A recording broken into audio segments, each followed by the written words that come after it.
else. That's called something else for my generation. What's it called in your generation? Yeah, curious. I'm gonna put it in the group chat. As our audio goes live. Is it wait a minute? Is it a phrase rather than a word? It's a phrase. Okay, there's a couple of them. Okay, There's a couple of phrases. Wait. Let me just put it in the. I'm gonna put it in the group chat, and I'm Yeah. red. Group chat's probably best. Oh gosh, guys. I love how you guys are just talking about it, just like whip it out.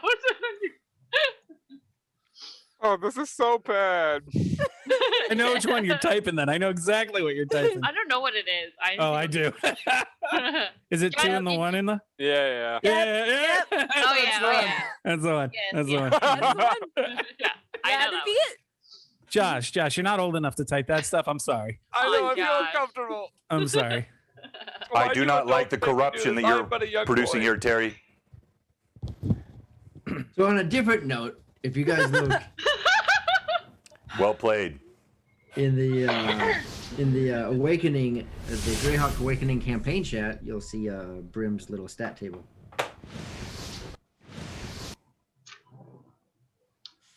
Wow, he really falls off in the middle there. Yeah. Thank you so much for the subs, Terry and Evelyn. Resubbing.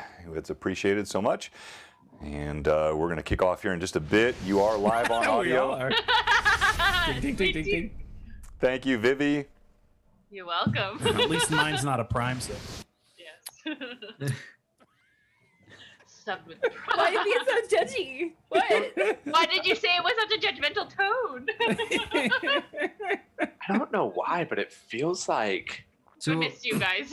yeah, like it feels like we haven't played in like so long. I know. Well, Terry, The last time I played with you, Josh, you were here. Yeah, that's true. No. He was here. if your sub is not a prime sub, yeah, I know. does that make your sub? Subprime. But wouldn't a prime sub be subprime? What? I think it's just subpar. At least my Why sub's can't I tell divisible. jokes? Okay, go ahead. Because you take too long. No, yeah, that's what I mean. I don't mean you guys interrupting. I mean I suck at telling jokes. Okay, we're ready for it. Go ahead with Okay, it. go. And I can't tell jokes because I forget the punchline. But We who's got a the, hype Hype train train. already. Hype train. Sorry. Oh, Okay, the vil- stop. we who's the already villain? hype training. Let's go. who's the villain of Optimus Prime? Who's his counterpart? Well, it's, Megatron. They're Decepticons. That is, Megatron. So if your sub's not a prime, it must be Decepticon. Oh, I get it. Okay. Yeah. That's why I suck at jokes.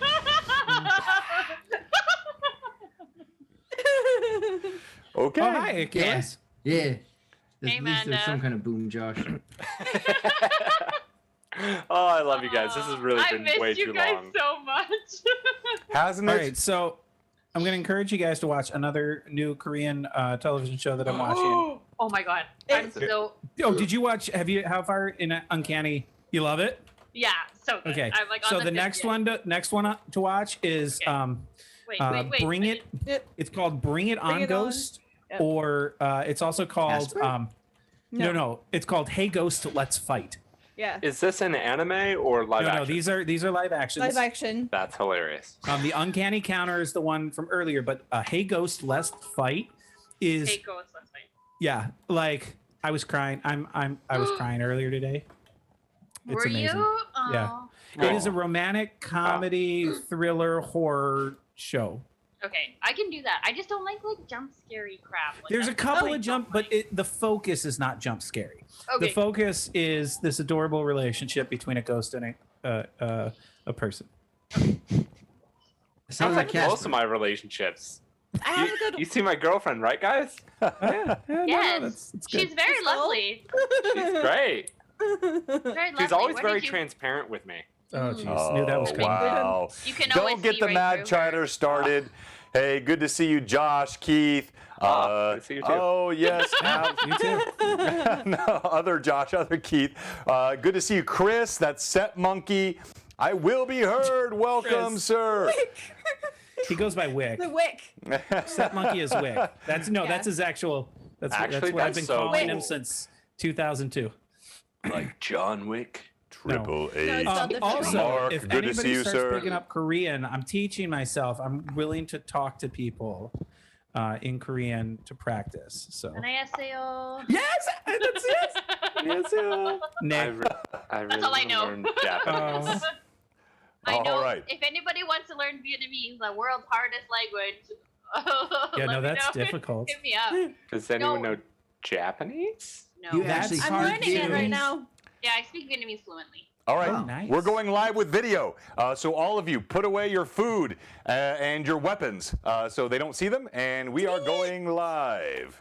Josh, put your shirt on. Put your Josh. pants back on, So Josh. the reason I chose Korean as the Asian language I wanted to learn is because their alphabet was actually created by an emperor in the 14th century so that the entire country could be literate, be able to read. And so there's 24 letters divided into these syllable blocks. It's really fascinating. But it's the closest, because where with Chinese or Japanese, you have all of these characters. So, and I don't know how Vietnamese is, but I know those two languages have so many characters to learn. Korean is one of the easier Asian languages to begin to learn. Vietnamese has English letters, but it's Oh, like okay. French, so there's like accents. So there's like a hiya and a hiya and like a hat and like a switch and a dot and then like a. Yeah. That's what I said. They're like That's- hayas and a hiya Like and Chinese. that. And it's regular letters. Yeah. Yeah, Yeah. Chinese French, as well. Yeah, No, Chinese is not Chinese. Romanized letters. Kanji. Chinese is kanji. Yeah. kanji. I mean, not when you're writing it out with, like, if you're reading it in the English, it's got the 4 different accents. So, but the problem when you're reading a lot of the Asian languages in Romanization letters is they don't translate perfectly. the way, yeah. Yeah. Like It's Anya Haseo can be spelled like 8 different ways in Romanized. Oh, gotcha. Yeah. Oh wow, there's some more subs and the Yeah. hype train continues. Yeah, no, Yes. it's Is that 5:02. level But three? Terry, you carry on, my friend. Like you're rolling, so I don't want to interrupt you. No, it's fine. We can move on. Vivi, I sent you a message. Check your Discord. I sent you a message. Okay, checking it. Hey, No, everybody. Just to her. Oh, Oh, Yes, thank I you, would Gordo, love for to the are you referring sub. to this just right here, Evelyn? Evelyn? Oh This gosh. right- this Yeah. right here? Yeah. All right, so like yeah. again, I want to keep Yeah, this. I want to keep everywhere. this utterly. Everywhere. Everywhere. Jeez. Everywhere. Still Thank you, Rory. everywhere. Thank you. Thank you, Rory. But So- don't worry. We're not giving it out to other people. We don't want other people to know until they open. So, So thank you. Okay, Thank so you. can you guys hear me? yeah. Yeah. Okay, Yeah. all right. So I want to get this kicked off, but I think it's a good thing because you guys you're off in the weeds for sure. Yes, I see you, Vivi. But I think it's a good place to start with what happened on Sunday. I mentioned it a bit on stream, and it's still keeping this PG 13, maybe sometimes a little bit ranging to the right, but a testicuzzi. My son texted me this week saying he wants that for his birthday. Be careful Googling that. It is something that is it's a legit thing. Had no idea these existed. Yep, everybody. All right. So let's thank you for all our mad Doesn't everybody chatters. have them? And we got a good night planned for tonight. So welcome to Blue Box Greyhawk Awakening, episode 30. 30. Can y'all believe that? 30? 3-0. 30. That's like almost 90 to 100 hours of stream time we've had with this campaign. It's hard to believe how quick it's gone. Good evening, all of you. Thanks for the hype train. Fear and fury in the frost. And as we left off last week, the party was being harrowed. Nay, not just harrowed, but beaten down and utterly destroyed by Manda, Mystical Unicorn's frost giant. And of course, we had a nausea that was cast, which as yet needs to be resolved. And we had a parry and riposte, which of course was the end of last week's stream, which we'll have to see how that goes. And we've got sponsors and all kinds of fun stuff to talk about tonight. And we are so glad to have all of you with us. And before we jump into the what happened last time, our sponsor train, we need to first recognize we have Greyhawk I'm so excited. I'm so excited. Underdog Uprising is going to be this thing for St. Jude, which we have supported St. Jude for a long time here. We believe in it. And this is going to be a 24-hour mega stream hosted by our own amazing Lord Gazumba, Jay Scott. And you can see here the times for the first day, the 19th. And we have already our own Roger, that's his name on ROEGR on the chat. He won a spot on this. Mike Disney is going to be on this. And I've got one other surprise. So we're giving away 2 more spots. One tonight will be part of our giveaway for our Underdark Uprising. And it's for a great cause. Everybody mark your calendars. You want to be here for this. It's going to be fantastic. Thank you so much. And then our normal sponsors, of course. Thank you, White Wolf. Welcome to the Mad Chatters, the most amazing chat group in all of Twitch D&D. You, my friend, are in elite company. And then we have to talk about our original sponsor. This gets muted every week on YouTube, but I don't care. I love it. Dragon Crafting Guild.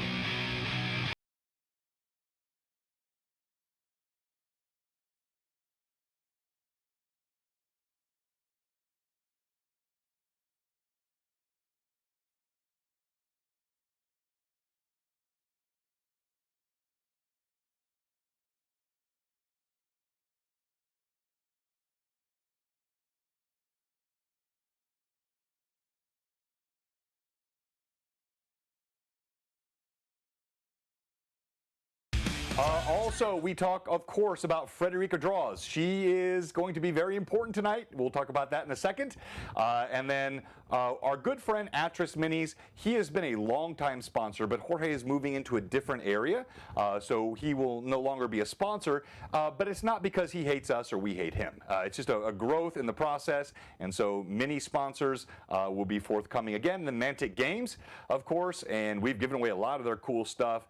We appreciate them and Terrain Crate, and then our newest sponsor, Cozy Gamer. No, you shouldn't gift at this time.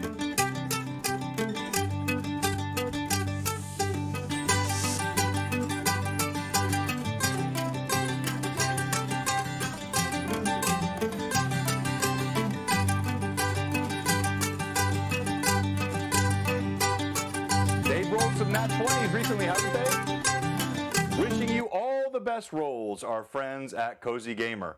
All right, let's talk about tonight. So, in addition to this, we have 2 giveaways. As I mentioned, the Underdark Uprising spot on my February 19th show. But also, let me pull it up here on the screen, and we're going to go to monitor. So, there's the Underdark Uprising details, and this is the artwork of Frederica Draws. This was a giveaway last year. Character artwork done. The winner asked for a Dragonborn PC to be rendered. And yeah, just look. I mean, absolutely incredible. Let me zoom in. The detail. Frederica is growing in the D&D community.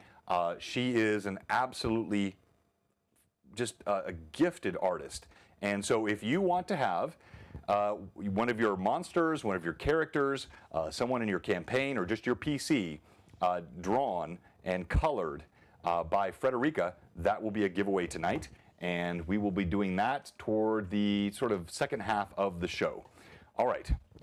With yeah, it is. No, not a Dino-born, Steve. Oh, no, Dino-born. no. Ooh. The dinos didn't take long. Yeah. So also, Steve, like the snowshoes. I talked to Shane O'Mac today. Shane, some of you might know, he is a long time viewer. He was one of our first ones on with us a year and a half ago. He was telling me in the province of Canada that he's in, it's been -30 for several days. So I don't know what those folks are dealing with up there. Oh, yeah, you feel me? Vivi? You're, there you go. You're All right. muted. We've had 2 days of -40 Celsius. Uh, So there comes a point where the minus just becomes the same. Yeah, it does. so -40? Like, that's not even like, that's not survivable. That's Oh it's survivable. People were messaging me because I put it on my Instagram story, like the temperature, and they were asking me what I went outside, and I just said a sweater and a light jacket. No mitts, no toque. Toque is a beanie. Yeah, you're flexing on us for sure. That to me sounds like the surface of Neptune. All right, so let's move on and let's go through all of our. You guys are confused. You know what Neptune is? Yes. I've not visited it recently. Can't say I've ever been there before. If you did. Oh, yeah, see, Bloodwild said I made a saving throw versus a cold. Yeah, that's right. If you visit, it would feel like that. Okay, let's get to some D&D. Let's start with what happened last time, Evelyn. All right, so last time we started off, we were leaving the estate with Hawk accompanying us onward to our on our way to the mines. So he told us at the beginning of this adventure that we would not be he would not be going with us the whole way there. And there was a lot of conversation that took place between the party as we were making our way. And Hawk was showing a great deal of interest actually in Shorewin and what was going on in his head.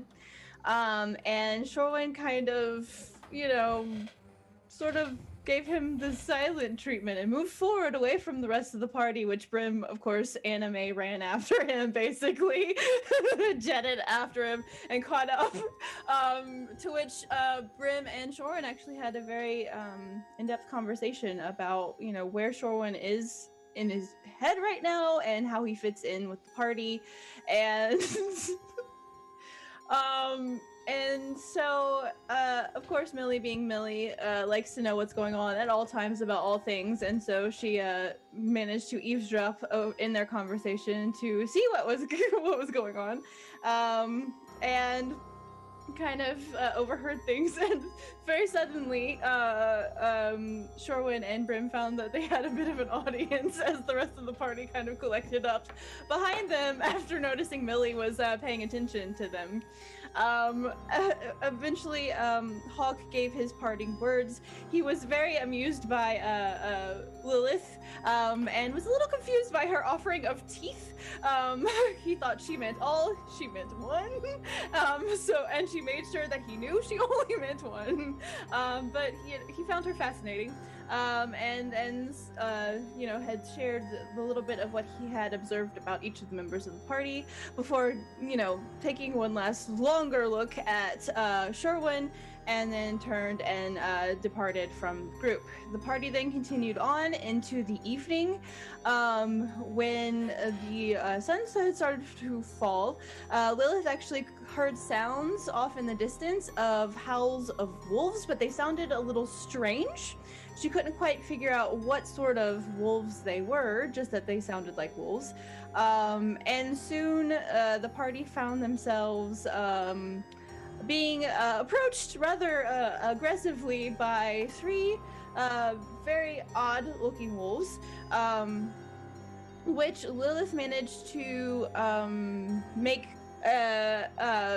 somewhat of a peace with two of the three, and they actually turned and ran away from the party, the last one remaining behind, who was very soon after followed by the vibrations of heavy footprints by a large frost giant who had been apparently hunting with his pack of frost wolves, and the remaining wolf and this frost giant approached the party, and combat began. Brim said he had no love for frost giants, so he had no problem with the party continuing to make the assault. So Millie, of course, dashed in with blades forward. Shorewin charged him on Winston's back with his lance, taking a great chunk out of this frost giant. Lilith, seeing the wolf and thinking that it might committed canine atrocity, burned it, sizzled this poor creature into a nub in the frost. It was awful. Peter actually called me this week, Vivi. You are wanted. I am the world's best druid. Well, you know, on her behalf, it was looking like it was trying to attack Brim, so she was trying to protect her friend. Details. And she did save 2 of the 3 wolves, so, you know, there is that.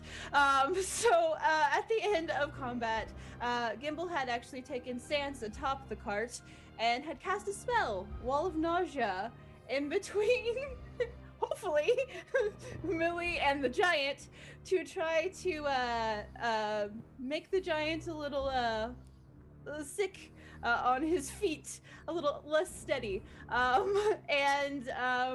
we ended last time, that wall went in place, and the giant was swinging down his club or axe, I can't remember which, at Millie, and that's where we ended last time. Yeah, his He axe. he had a pillow.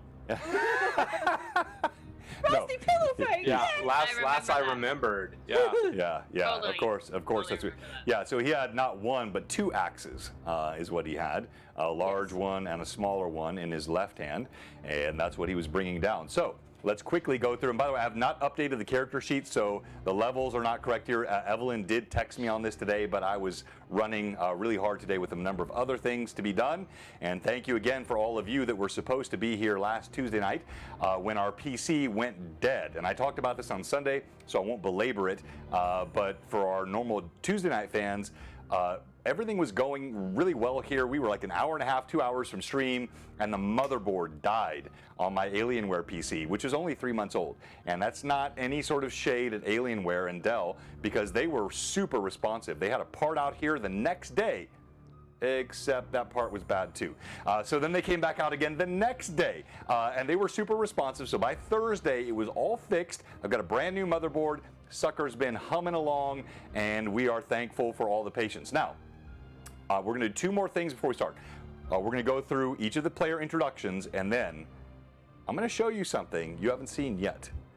Now, have you noticed, as a teaser, something new on the screen right now?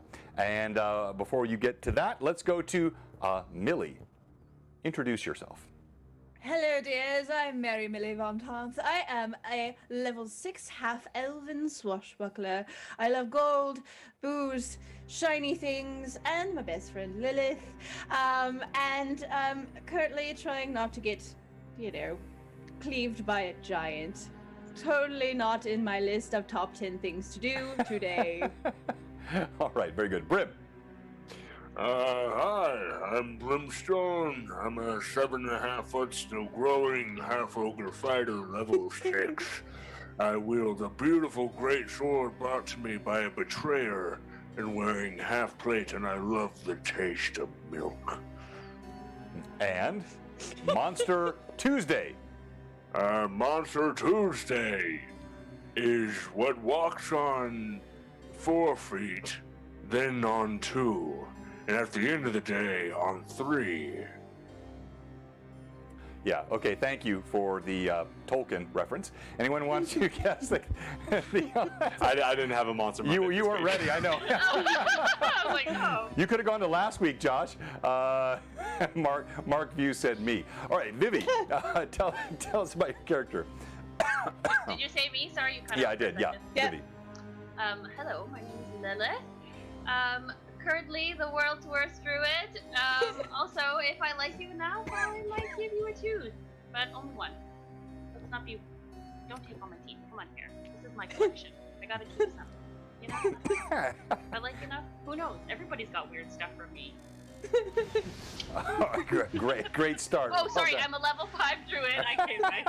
I got lost in the tooth thing. I'm a level 5 druid. well done. Thank you for the follow, Ahoy there, Bianca, and also White Wolf 8909 a few moments ago. Terry, tell us about Shorewind. Of course.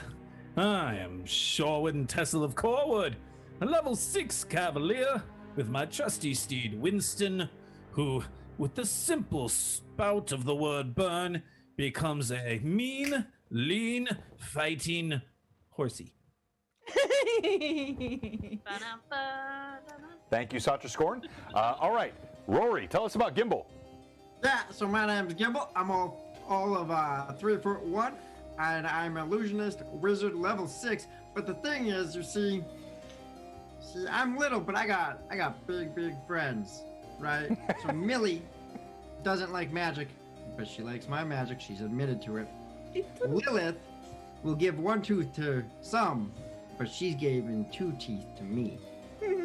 I ride on Brim's shoulder. We have much fun, and I guess Shorewind's still a mystery? Question mark. Wow, there was so much about that was on the edge. I don't even know where to go with it, but well done to all of you. Thank you so much, and we'll get the character sheets updated. Now, on the chat, who noticed what's new on the full screen character setup? Oh, thank you, Ancient Gamer Patrick. Yes, Josh Iculus. Vivi is, in fact, level 5 dog killer. Well done, Lilith. Yes. And Thank you. I am here all night. So But the dogs aren't. anyone But the see dogs- what's different on the screen? No, it's not you, Chris. Mark Views knows the rat. Yes, the rat. Squeaks, misspelled by Chris. And now you are ready for the full screen view of Squeaks. This by our own fan, Mark Views. Take a look on your monitor. Look at him! I love it so much. What are those? Look at that! Oh my gosh, that is Squeaks.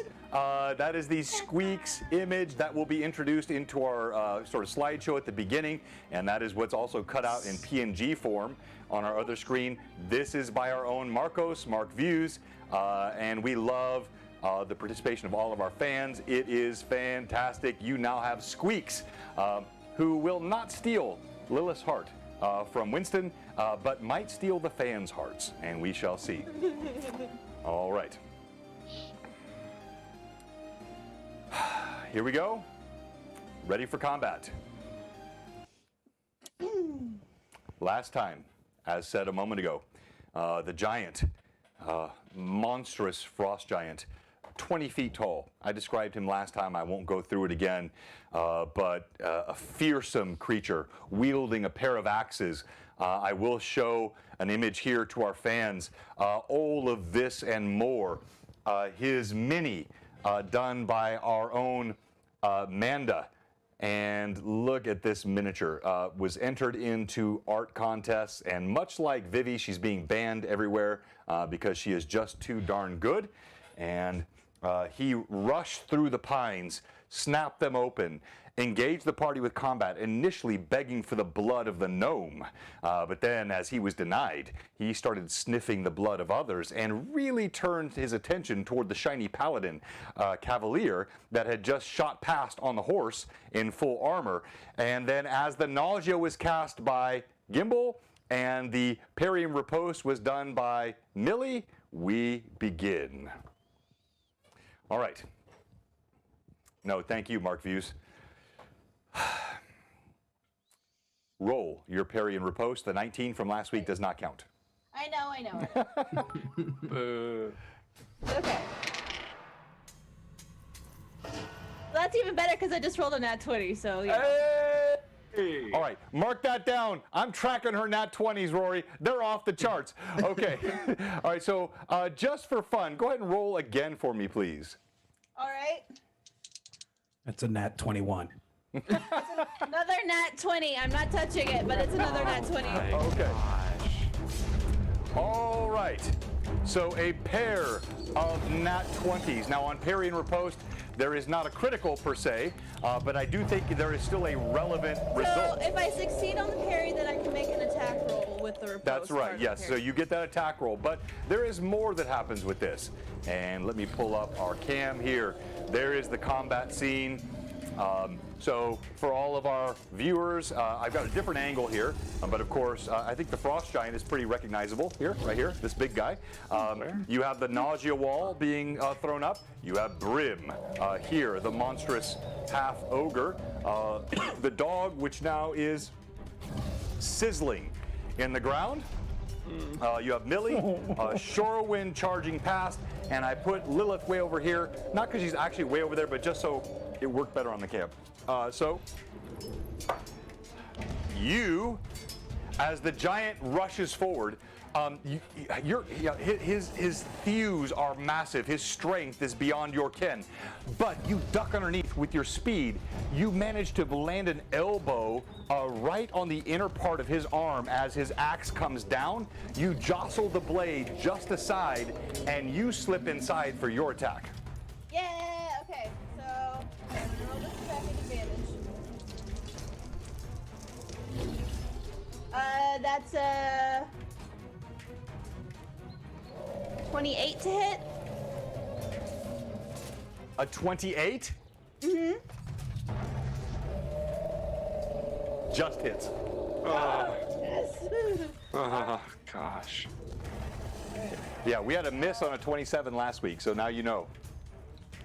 Knowing's half the battle. 11 points of damage. All right. You slip your blade in, it slices along his ribs, opens up another gash, more of his blood spills on the ground. He roars out once more with ferocity and is not very happy. As this happens, a wave of something strange, green, a nausea infiltrates and emanates up your nostrils. I need you to make a DC against the nausea, and Gimbal, remind us what the DC is. And what save? It'd be Fortitude. Fortitude? So it says saving throw, C-Tech, spell resistance, no. Okay, all right. So normally it will be your level plus your modifier. 18, right. 18. All right. Yep. You create a transparent shimmering wall through which creatures and objects appear to be wildly distorted to viewers. Any creature that passes through the wall is immediately assailed by overwhelming vertigo, becoming nauseated for 1 round unless it succeeds a fortitude save. If nauseated, the creature must also succeed a DC 12 acrobatics check or fall prone. Creatures gain potential concealment 20% chance points on the other side. All right. So All right. yes, and Rory, this I know you're a little bit close to your cam, so your head is bigger than everyone else's. Now that may just be the size of your brain, but that's good. And then so you have to make that DC save, and also the giant has to make that save. Remember, we had many advantages from last week. The DM had a bunch that were wiped out by all the viewers last time. So the DM is out of advantages on this current combat because especially Pat 66 and then also Ancient Gamer, they were very unkind to me last week. So you have advantages. Currently, I don't. And make your roll for your save, Evelyn. Yeah, I did. I failed the save. It's a 13. All right. So you suffer the effects as described by Rory. And then I have to make an acrobatics check. That's right. What's the DC on that one again? 12. 12? Okay, I have a +10 to acrobatics, so as long as I don't roll less than 3. Here comes Thanks that for the natty follow, one. Matt's 101. I rolled a 3, so 13. 13, I saved on the acrobatics. All right, so as this hits you, this wave of nausea overwhelms you. Your gullet roils, vomit spews out of your mouth. You shake and you feel all those effects that he referenced. And now we're going to go to Brim. Yay! Okay, so I'm going to switch to a close-up here so you guys can see the closer up. This is a pretty cool shot. Oh, that is dope. Okay. My question for you, Mr. DM, Yes. is can I make it around this wall? How long is this wall? What's the distance? 10 foot. 10 foot. Yeah, square. with your movement, you can sprint around this side here, and you can still engage the giant without hitting this. Medium? Yes, please. That was the giant's attack was the end of that round. We need to roll for initiative. Oh, I had it backwards. I thought you guys Yeah. won. Okay. Oh, thank you no, so much. we went first, and then the giant. Oh, and then okay, so Giants back now off, need to roll Brim. again. I'm going to get you. All right, thank you so much. And it is time for initiative. We like to beat you fair and square. DM has a 5. I have a 6. Of course you do. 5 on the die plus 1. Of course you do. All right, so we will go back to you then, Millie. All right. Well, I'm sick. Can I do anything? Yeah, so you're under this action. You're sickened, which, okay. but you're not incapacitated, right, Rory? Like she's not. Yeah, the way it sounds like to me is the big thing is that you get this nauseating effect for a round, and you have a chance of falling prone, which could Okay. totally suck. Wait, yeah, so you made the save against the fall prone, so now you have the nauseated effect, which gives you a -2, I believe, to attacks. How wide is this wall? Like, He just said 10 feet. Side to side. 10 feet? 10 feet. All right. Can I then try to? If I don't attack, can I disengage? Yes, absolutely, Okay, yeah. I want to disengage then and move back so that I can, on my next turn, try to move around the wall so I'm not affected by it. All right, so here's Millie. You stagger back. Let me see you role play the nausea and staggering back as you parry and try to keep the giant away from you.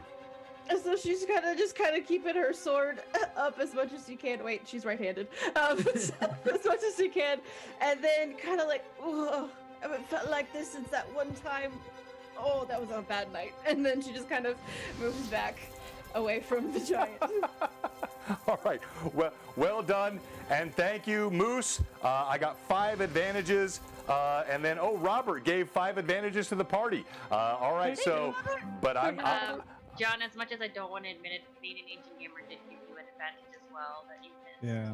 I'm sorry. You sounded good earlier. You're quiet now. What's that? Oh, I'm sounding quiet on purpose. I said I don't want to admit it, but Canadian Ancient Gamer gave you an advantage earlier that you missed. Oh, so I have 6 now. Yes. Yeah. Thank you, Patrick, Ancient You're not Gamer. welcome. And Make that 7 because Manda also used her channel points to give an advantage as well. oh, let's go. I love the honesty of my players. It's not always this way. They lie to me sometimes, but they are honest tonight. Teasing. All right, so let's go to. All right, so I love you so much right now, John. all right, so you see Millie. She staggers away. The fumes actually spewing out of her own nose. She inhaled them as she gags and waves her blade away. She manages to disengage. Brim. So you said last time that I could make it fully round and That's still right. engage with the creature. That's right. I've already kind of. Wonderful. Yeah, so I've got you right here. Pushing off. Look at the monstrous Brim. Run through the wall. Alright, I'm gonna take my first attack against him. With advantage, of course, because I'm not silly. And that is a natural 17 coming out to a lot. Yeah, I know what you got. 30. That's a hit. That's a hit. I know you're advanced. That's a hit. Wonderful. So that's 3d6 because it's bigger than me. Thank you, Patrick. He is. Finally. Oh, last time I hit him, it was poop. Okay. Yeah, I think you did that's 8 going last to time. be 22 damage on the first hit. Wow. All right. You swing your blade. You catch the creature square in the hip. You feel it bite down to bone. The blade scrapes across the bone with a satisfying screech. You rend the blade out and you swing it again. Yes, I do. And as I'm swinging the second time, just You're sure are not ready to rethink this. as I yell in giant. Oh. That is good. It's not as good. Not horrible, but it comes out to like a 12. So. All right. So that's a miss. And your first one was monstrous hit. His blood spills. He's now got 3 good-sized wounds that are bleeding, and yet he roars. His arms go wide. He looks down. Shorewin, you turn Winston, and I assume you're going to come back the other way? I am indeed. And I'm going to see if something's possible. Of course you are. What's possible? As Winston heads towards the giant, As we get close, I want to slip off Winston, sliding in the snow, while Winston takes a hit with his hooves running by. Okay, so you have your natural cavalier abilities. And by the way, this is a good spot for us to talk about this because we got a lot of folks that don't know different editions, the older editions. So while we do play 3.5 here, you can see we have got 5e rules like advantage and some other cool stuff, but we got a lot of 1e stuff. He's playing a 1e Cavalier. Now, what is it, Terry, about a 1e Cavalier which gives you some special advantage in what you're doing now? So, horsemanship is something that Cavaliers have, according to what I've read. All Cavaliers are virtually born and bred to the saddle. And we're very unlikely to be thrown off from the saddle or injured when the mount falls.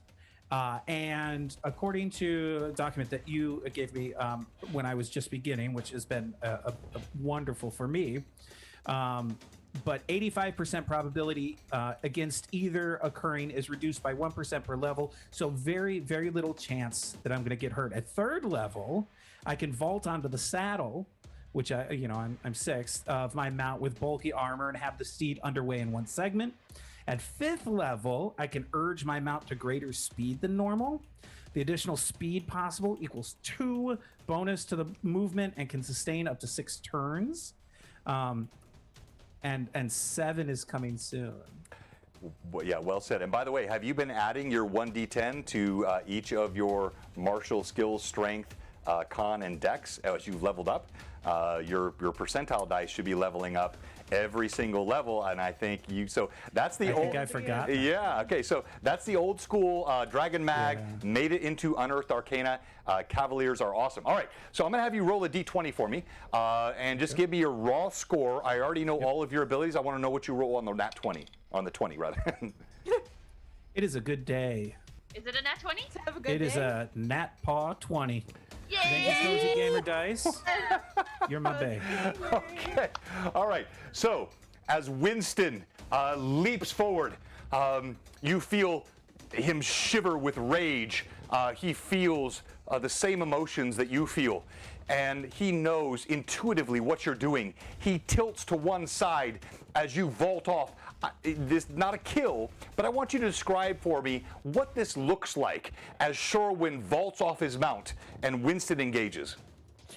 So, as we come upon the giant, Shorewin quickly takes his pike or his lance and slides it into the saddle. There's a slot for it, and at the same almost indiscernible time, he pulls his sword out, and that momentum of his arm coming over brings his leg up over the saddle, and he slides off the saddle on his knees, sliding across the snow. Winston continues moving forward. As he gets close, a leap, I believe we called it a pain bow during one Yes, we wonderful did. session. Yes, we Does did. his pain bow, bringing his hooves up towards the giant. Bravo. Let us give Terry Shorewin a hand. Well played, sir. Absolutely well played. You slide through the snow. You hear the whinny and the neighing of Winston as he slams into the giant. Make your attack, sir. With advantage. All right, that's not terrible. That's I do that plus I add that. That's 32. No, that's not what you just said. A 32 is not terrible.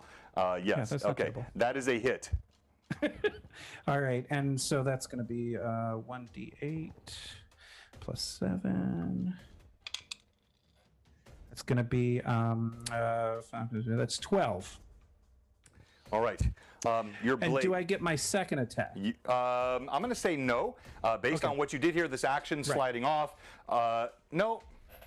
That's fine. No, actually, no, I know it's fine. But I'm actually going to read, because I like that nat 20 and then the 5, like you crush this. So I'm going to say yes, because of how well you executed this, you actually do get your second attack. So you slide, your blade catches him in the shin. It bites through, he had a bit of leather covering the bottom of his shin. You slice through it. You see the blood spurt.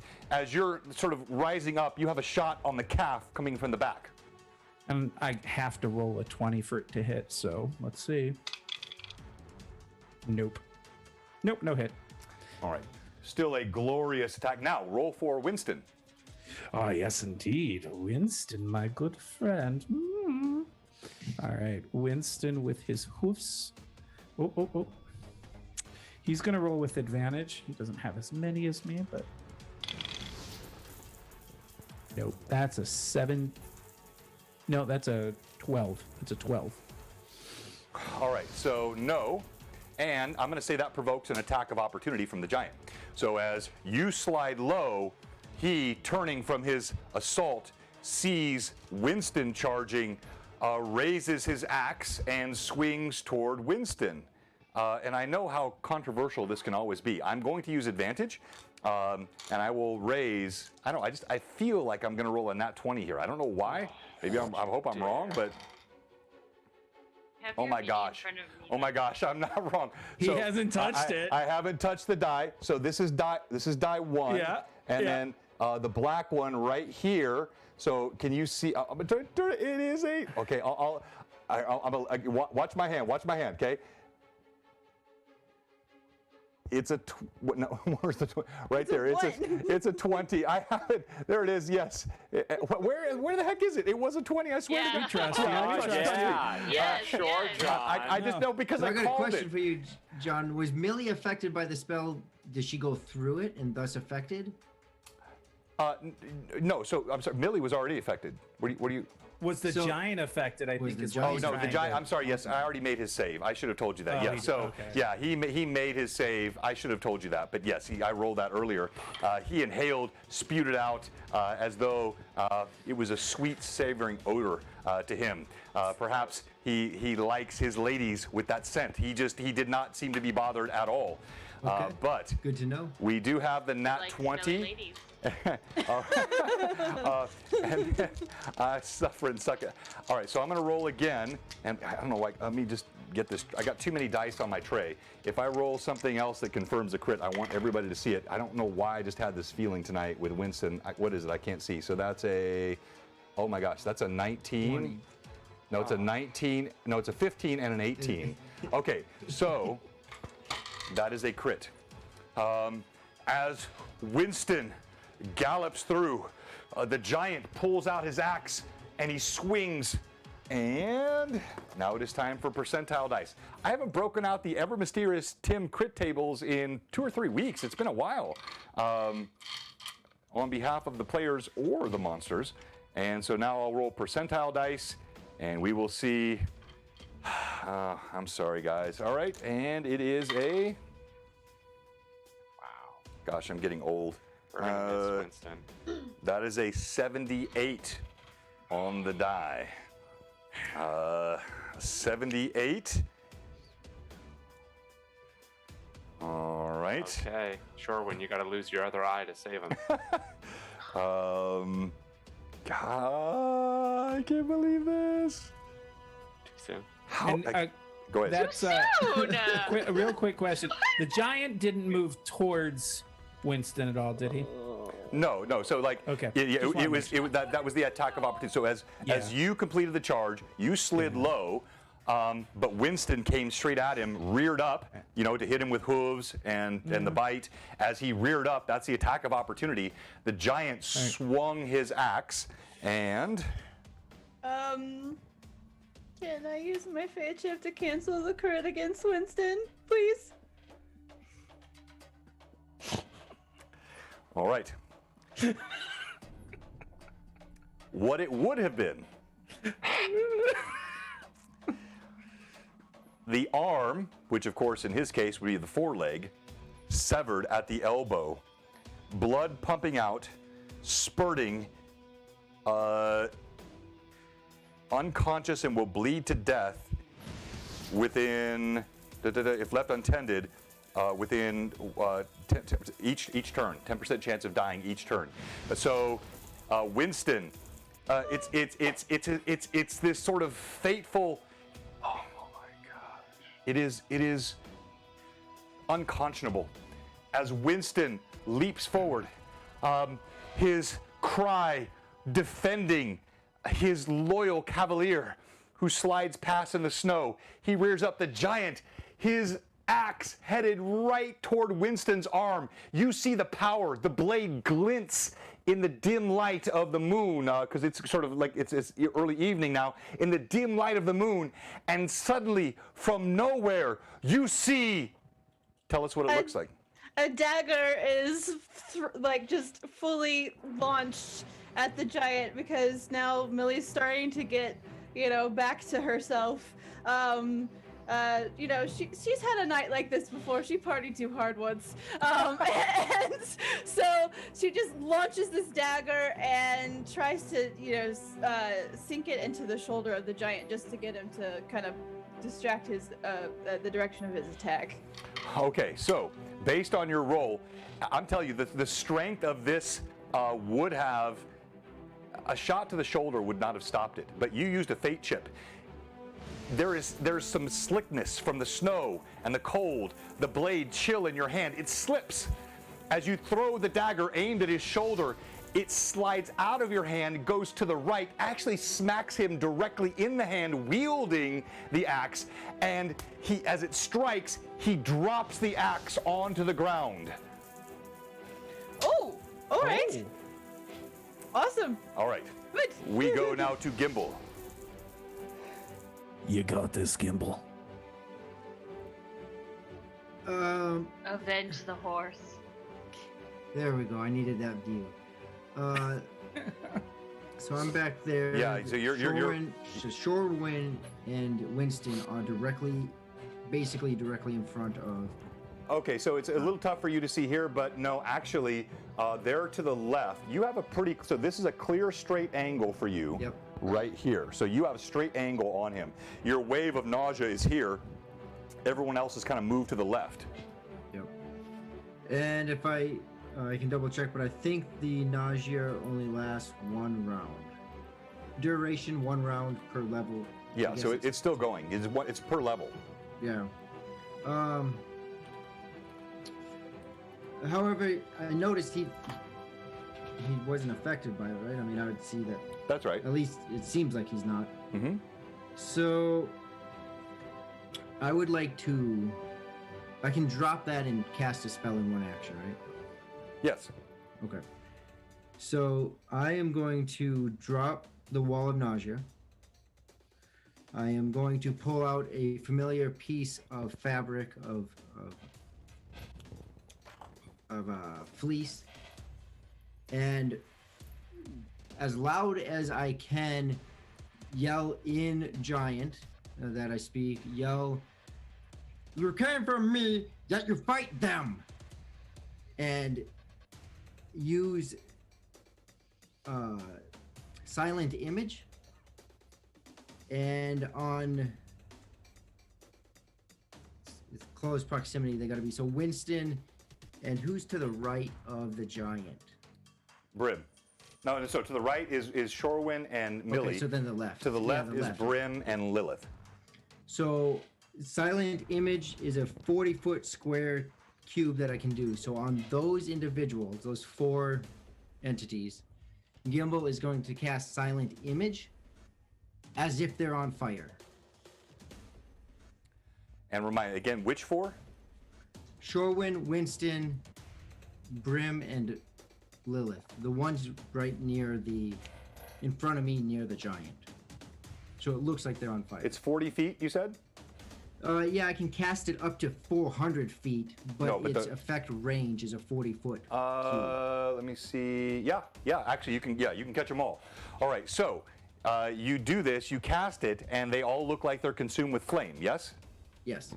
All right. And so, is there a DC save against the illusion?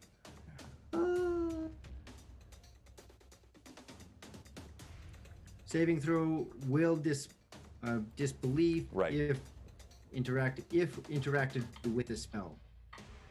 If interacted with the spell. The spell creates the visual illusion of an object, creature, or force as visualized by you. The illusion does not create sound, smell, texture, or temperature.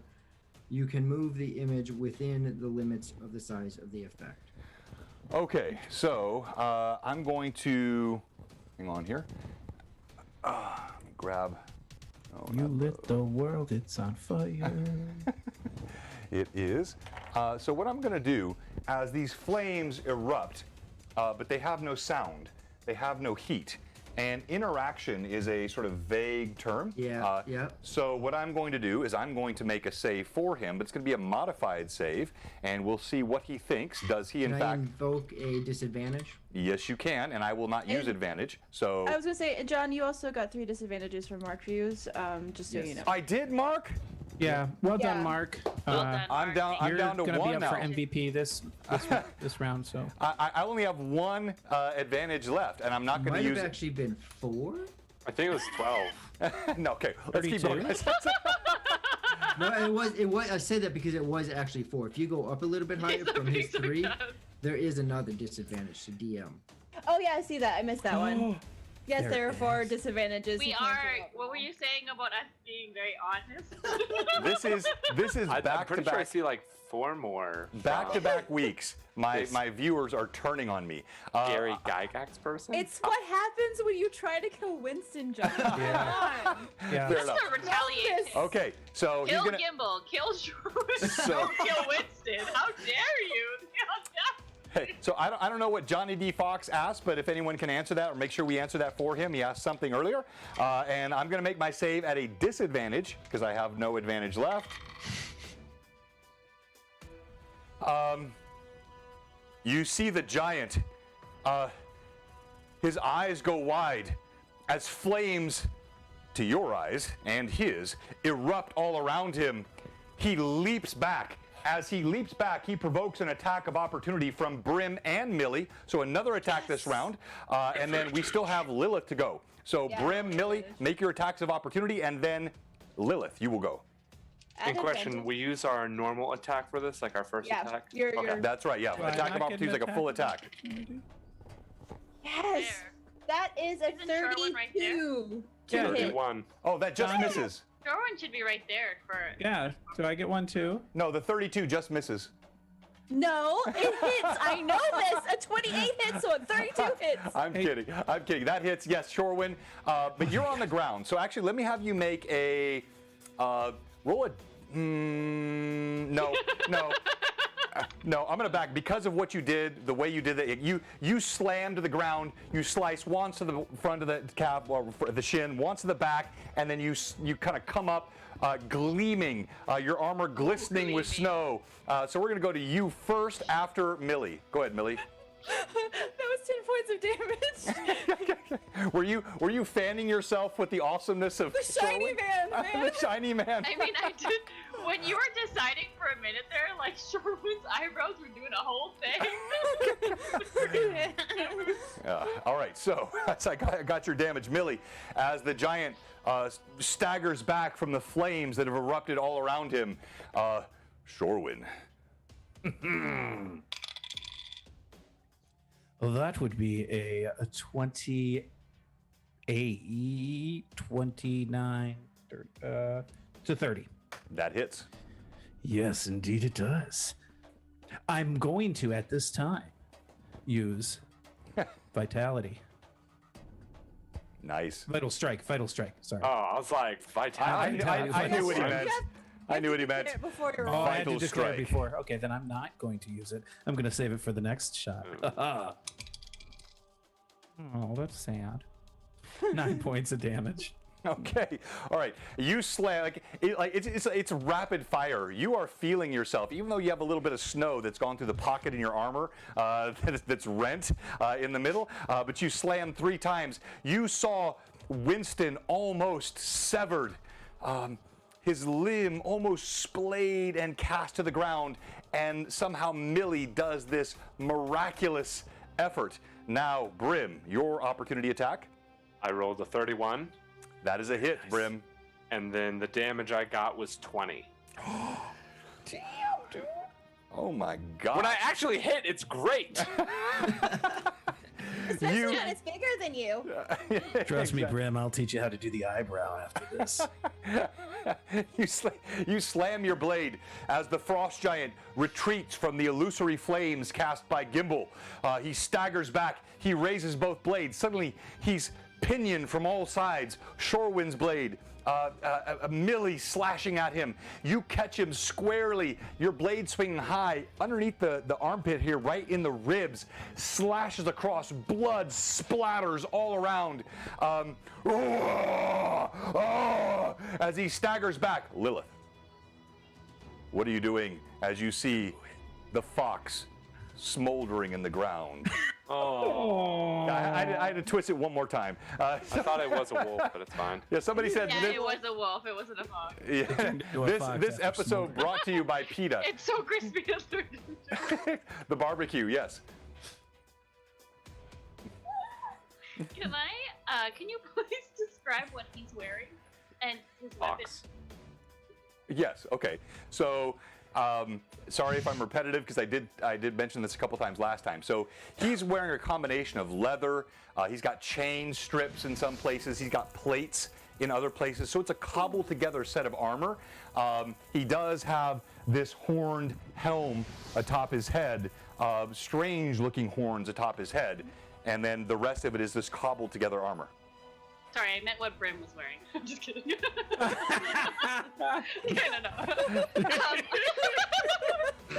I'm The blade sorry. swings, his muscles. They glisten. Continue. Pat The 66 minute I just gave me a calendar right there. disadvantage, so I am now out of advantages and thoroughly disadvantaged. Okay, I'm sorry. This is a very giggly mood today. I would like to cast heat metal on his plates on the arms, please. Okay. That's hot. That is hot. hot. If possible, I need to be close, so I don't know how far away I am from him. You are actually, so I don't know if you can see, I'll go back to the other view. It might be easier for you to see. So you are here and you're behind. So you're about 10 feet away. And City Guard, thank you. For the disadvantages. No, those are advantages. Those are not advantages. Yeah. Oh, sorry, I misread that. DM advantage. So I was down 1, so now I have 2 advantages. Thank you, City Guard. You're about 10 feet away. Okay, As he so staggered. Lilith will use her trackless step, the feat that she, or one of her druid feats that she'll have, and she'll kind of move around to kind of get a little bit closer. After seeing him try to swing at Winston with the rage, she'll kind of take off. But when you notice that she takes off, you don't see anything behind her, no steps, no nothing, as she casts heat metal at this giant on his plate. All right. You cast. As you do so, your hand extends. You feel waves of, energy. Man, not a good night for the DM's rolls. Waves of it. He suddenly screams. You see scalding coming from his arm, which coincides with the illusion created by Gimbal. You see the I'm on frost. fire. Oh, I forgot about that. You see the frost giant, he literally turns his back and begins to run. He gets no attack this round. We're going to re-roll initiative. All right. Yes. Own it. Do it. That's a 2. That. What happened to you?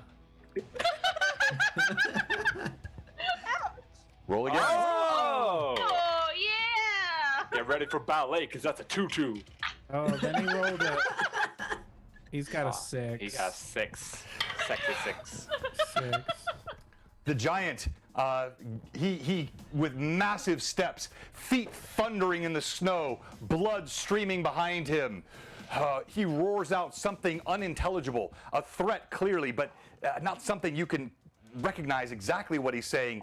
And as he sprints away, he's with his speed, he's got a good lead on you. Now we'll go to the party.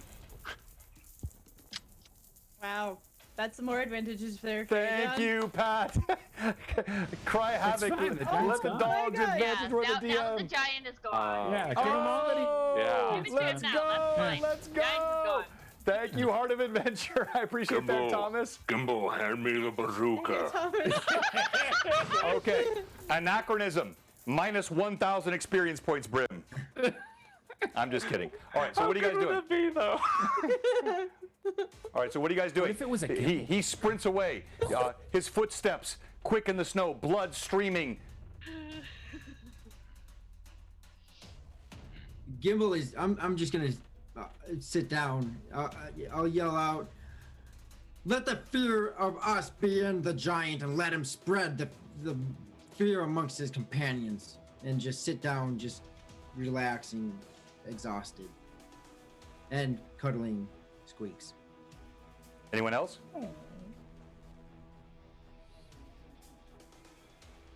All right.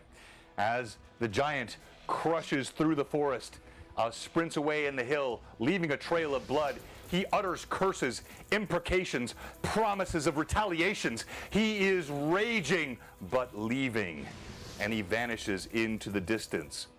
Bravo. And thank you, Patrick. Nice for the party. So we're going to go back to our night scene. And as the giant recedes in the distance, Winston looks around, a grateful look in his eyes. This sentience you see from him so often as he looks at Millie, he senses what she has done for him.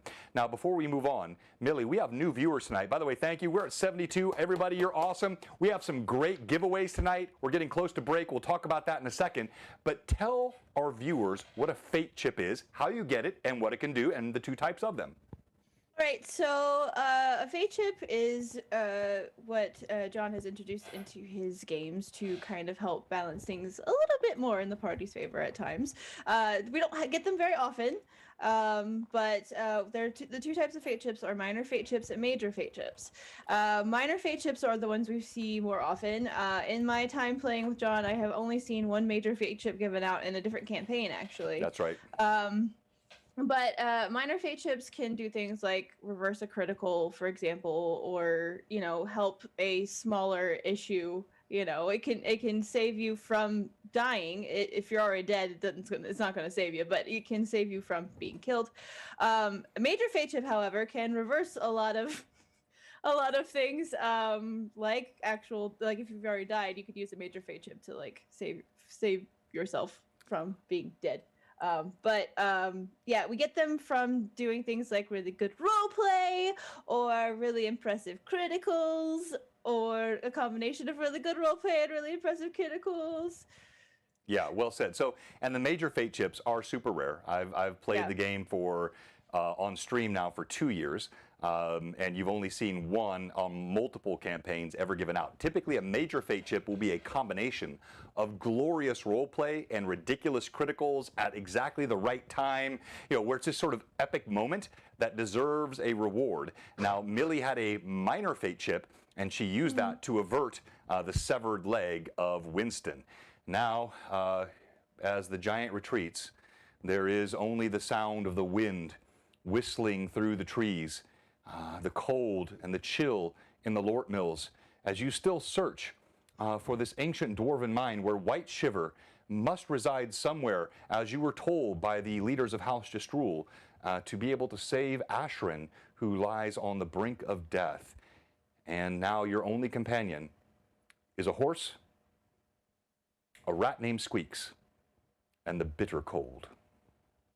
Don't we have two horses? We have a horse with the wagon, right? Yeah, there's a horse with the wagon, and then there's Winston. But Winston's the only that one horse is kind of like the wagon. He's not that smart. Can I just say that it's not bitterly cold if we all stand around the burning wolf? It was fake. There was no heat. Burning wolf? Oh, the burning wolf. I thought so. No, but you do. Oh my God. Thank you, Tom Riggin. Yes, we appreciate that. So, no, the wolf is no longer burning. He's just sizzling, a little bit of smoke rising off his carcass, and a robust aromatic smell. Dinner. Is that meat cooked? I would say so, yes. I mean, I'm not eating it. I was just wondering. As he's wiping off his blade with snow that he's picked up from the ground. Gimble's flames vanish.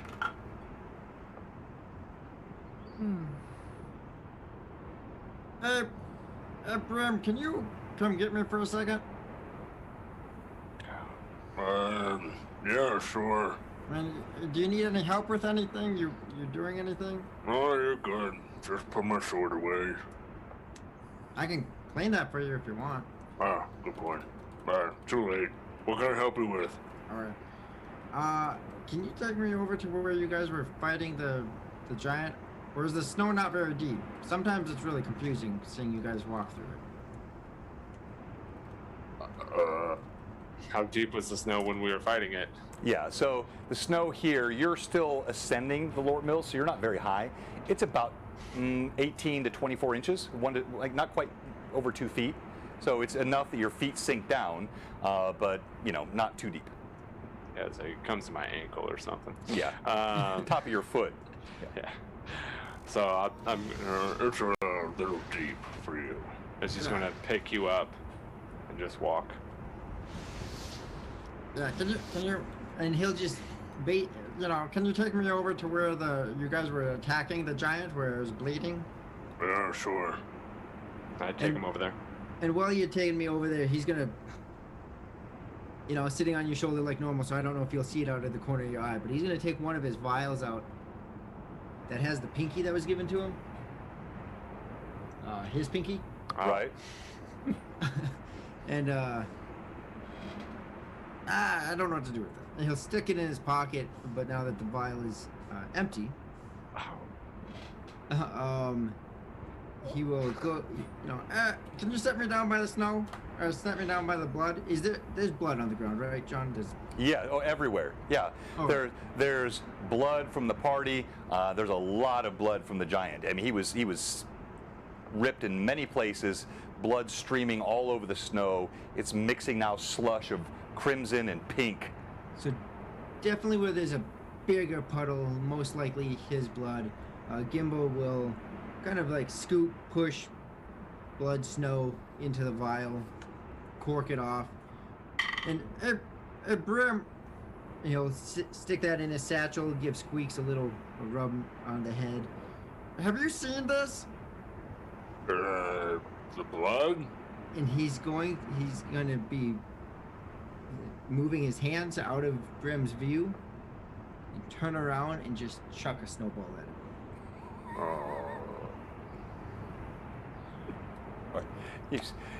You see this, the little gnome, as he turns around, Squeaks, you see this Brim like he's watching intently whatever Gimble's doing with his hands, and then he turns and looks at you before Gimble turns, and as Gimble turns, he throws the snowball. Gimble rolled a hit.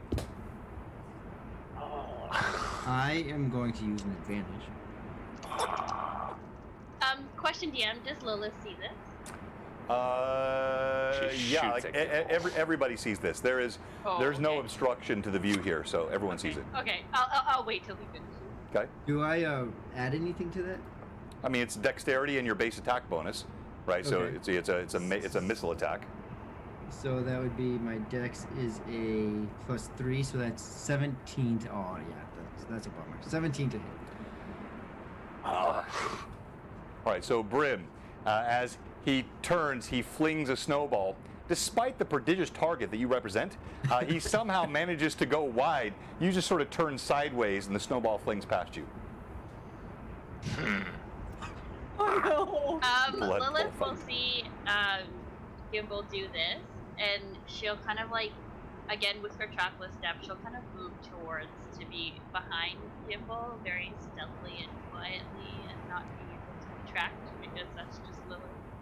And she'll kind of look down at the snow, and then kind of look up at Gimble, and then kind of look past Brim where the snowball went, and she'll kind of come down and try to pack a ball as best she can, and kind of look at it, and then try to hit Gimble with it. Can I hear this?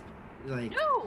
she is still doing. I can't see her tracks. So but make she's still okay. So make a perception check, and it's all fun and games until frostbite or other frost giants set in. So perception, skills, perception. 26. Yeah. So you you're dismayed as your ball flies wide of Brim, but then you hear the crunching of snow behind you, and you see Lilith with a gleam in her eye. She's still gonna throw it at him, even if he's looking at her. Lilith has never seen snow before. Like, she's like, No, what is she this? has not. What's That's right. happening? Yep. That looks fun. I want to do that. I would, if possible, being that I definitely, know she's behind me, would I have an idea of what she's doing, or just that she's behind me? She's No. just weird all the time. No, You no, know. no, like your perception check. You see. I think it's brazen. She's actually got the snow. She's glaring right at you as she's forming the ball. She's making no mistake about her intent. No, there's no intent. There's no mistake. No, You know there's no exactly what I'm doing. So then, because why not? Because the giant is just not going to come back. burning hands. Heat metal. Let's give it. So I'm going to, you see her starting to pack it and knowing it's going to come, and just give you a little bit of a grin and a smirk and wave and just disappear.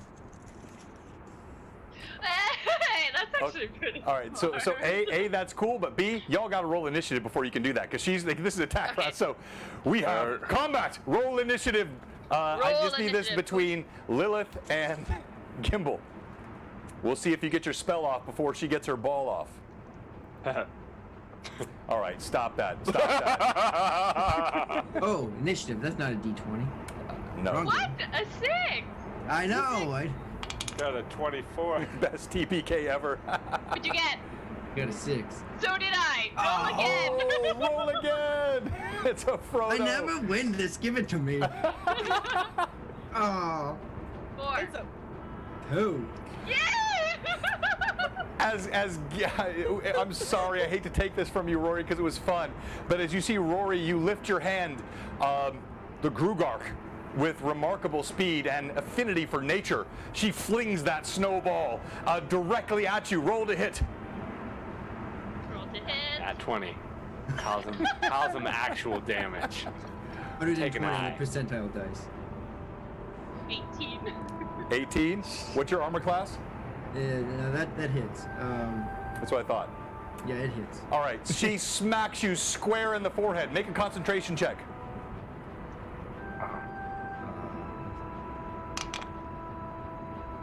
15 on the die. 15. Your spell is disrupted. A big ball of snow smacks you square in the face. You are defeated in this combat, but no damage. And Lilith will kind of just like jump up like with excitement, and she'll kind of look around to see if anybody else is in on it. And as Gimbal gets hit by the snowball, completely caught off guard, and spell gone, he just goes backwards and if the snow is 2 feet deep and he's on his back and he's 3 foot tall, so he's just this silhouette, this outline in the snow now, just looking up, maybe seeing Brim, but on his back, buried in the snow. And Lilith will like run towards the outline of Gimbal and just stand over to no. Finish him! Stand- Mortality! Fatality! She will take her staff. Just kidding. Hey, Lilith!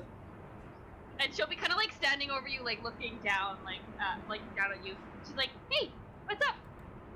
You want a finger? A finger? Where'd you get a finger from?" And he'll take his other hand and it was in my jar from earlier. Oh. You can have a little piece of me. As he holds it up, Squeaks, who has not been fed in some time, runs up his arm and snatches the finger from Gimbal's hand and runs back down his arm holding it. Maybe you can have the bone later then. Go ahead, Shorwin. At that point, Shorwin yells after checking on Winston during the whole snowball debacle. Are we done fooling around? We have stuff to take care of. Please, can we finish here? Who knows when the giant will return? Lilith will reach down and and make another snowball. And turn towards Sherwin. Okay, and with that, we're going to go to break because I don't know where this is going. I love D&D because you never know what people are going to do in your campaigns, especially this insane group. All right, so as we go to break, we have 2 reminders. Our giveaways tonight. First of all, Greyhawk Mega Stream happening February 19th and 20th. And we're raising money for St. Jude's, put on by the wonderful Lord Gasumba, Jay Scott, our friend, great sort of patron of all things Greyhawk and D&D, and we're going to try to raise a lot of money for kids. I have a stream that night, and let me pull this back up, and yeah, I knew we were going to have that because I didn't kill those. Hang on. And one more. We love our sponsors, but that's not where we're going right now. We want to show this. So on the 19th, at 8 p.m. Eastern, 7 Central, Blue Box will be doing a one-shot. So it's not connected with any of these campaigns, and the topic is Underdark Uprising, so you can probably guess what you're going to see. It's going to be a very different stream on Blue Box. We already have one stream participation winner, Roger, on our stream, and we're going to be giving away another tonight, and you're going to be playing with some amazing folks. So that will be coming up after the break, and then also this artwork from Frederica Draws, not this artwork, hang on. That is pretty cool. But this artwork, this is an example. As I said earlier, she will draw your character or your monster or your fantasy character figure. Like, well, oh, no, stop, Terry, stop, just stop. So she will draw within reason, although she's actually, she's done some pretty risque stuff. She's amazing. So you tell her what she wants. I'll let her decide what she'll do. But she is incredibly talented. All of the artwork you see here today on Greyhawk Awakening, with the exception of Squeaks, which was done by Marcos. Everything else was done by Frederica, and she is absolutely awesome. We're giving away custom artwork tonight from her on our stream after the break. So before I go to break, any other comments from the players? I need to win that artwork now because I have an idea. Yeah, paint me like one of your French ogres.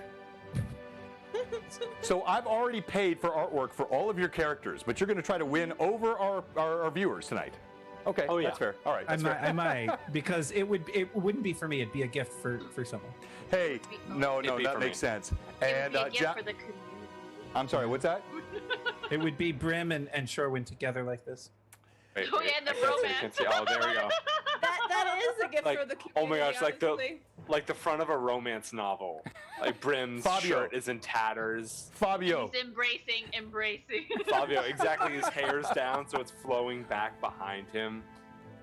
Hey, Monkey Cool. took my jetpack, Moondog. And no, Steve, no more vampiric dinosaurs. We've already done that. That's played out now. Yeah. Johnny D. Fox, thank you for joining us tonight. By the way, anybody else that's watching and you've thought the players were awesome, the DM was okay, the sets, the minis, the old school D&D stuff, the artwork, the terrain, and you haven't followed, or if you're a follower and you haven't subbed, or worst of all, if you are a sub and you have not resubbed after the expiration of your previous sub, we have one question for ye. What are you doing? Blue Box will be right back after the break. There's that one guy who doesn't match it. I'm sure. Hey, Terry. Yeah. Do you know why Winston likes Lilith? Why? Because she knows how to horseplay. That was a decent. No, I'm not, Not trying bad, to take not that. bad. And yes, we know our mics are hot. that was a decent dad joke. We leave the mics hot during break, everybody, so you can chat with our players, and usually they will talk, trash about the DM while I'm out, so that's always fun. We usually just talk dinosaurs. I know, As soon as you get up. That is trash to me, but yes. The second you get up, we're like.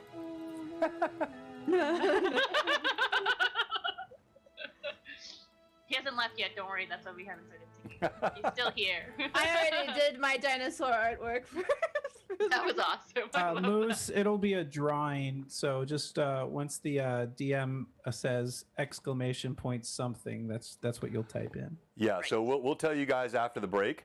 We'll be showing you how to win both the giveaway for the artwork and the giveaway for the one shot on our February 19th, and we'll tell you that stuff after the break.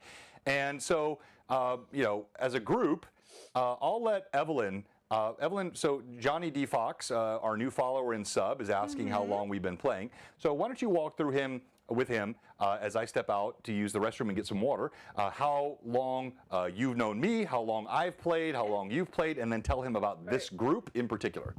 All right. Well, John's been playing since he was 8 or 9 in the original. Which was like 19 years ago. 1952 or something. Oh! In the 70s. 1592. In the 70s with 1E. Oh, gosh. And Guys, I haven't left the room yet. You're supposed to wait till I leave the room.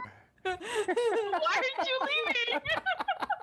And I've been playing since 2004. Yeah, 2004 was the first time I played. But I got connected to John in 2017, and we have been playing. I've been playing in campaigns with him since 2017, and that was a Lord of the Rings campaign that's still ongoing. We have not played that one in a while, but we started Blue Box, the actual channel, Twitch streaming in 2019, August 2019. So we have been streaming since then, and we started a new campaign with that in 2019, and then also this campaign, our Greyhawk Awakening campaign, started actually last summer. So yeah, that's the history of Blue Box. Oh, so he also asked how we all met. Right. So Rory had created a one shot that myself and John had played in, and that's how Rory and I had known each other ever since I started my Instagram account. Rory and I had met like right from the beginning, and then Rory had asked me to join his one shot called In the Eye of the Beholder Queen. And then, I don't know, Rory, how did you meet John? Through Two Dungeon Masters? I don't know if it was through the podcast that I used to be on, and then there was a lot of like me searching, running into different artists, different streamers, stuff like that. And I think that's how I ran across John. We did an interview with him. And then I ended up reaching out to him to join that same one shot with you, yes. Vivi. Yep. And then it turned into a two-parter, and then Josh came in. No, I didn't. Yes, you did. Yeah, I didn't. You were in the second one. You got spanked. Yeah, you were the villain. I was not there. The villain. The villain was there. And so that's how John, Josh, Kimball, or Rory, and I had all met. And Yeah, then I met John by him spanking me. Yes, exactly. It's a long story, and then so we got on to Blue Box, and then Evelyn. Yeah. And I've known Terry since 2006. 2006. 2006. Yeah, it was the fall of 2006. Yep. Look what I got for the next. Yeah. Oh, sorry. We're in the middle of a story. Sorry. He's Threw it away. And then when one of our original players had to leave because his life stuff was not making it possible for him to continue playing with us, I messaged Terry and I was like, "Hey, so you want to play some D&D?" And I said, like, "No, why not?" Actually, it was because what had happened is my D&D group had gone dormant due to COVID. Everyone's a little bit COVID sometimes. but so this is what I got. Nobody can see it, Josh. For the next one shot heist. The next one shot that I run for Blue Box. Yeah. Let's see. Yes.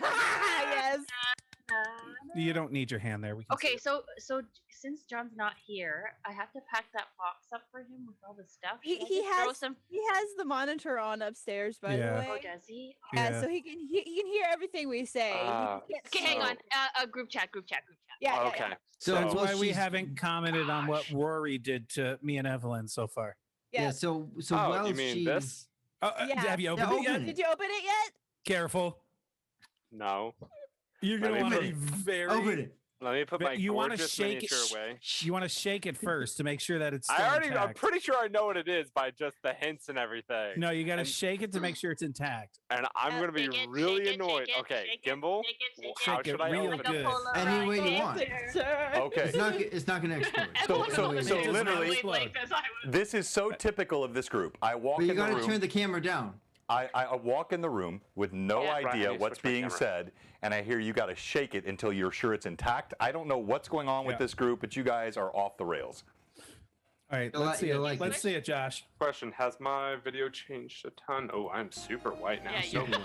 Oh no, Never you've been mind. white. You've been this way the whole time. going back to my normal camera. Yeah, that's Yeah. better. That's better. That's My better. sad. But you gotta non- angle it down. You gotta. Give me a second. Or pick it up. Pick it Yeah, up. we want to see. He's opening his package.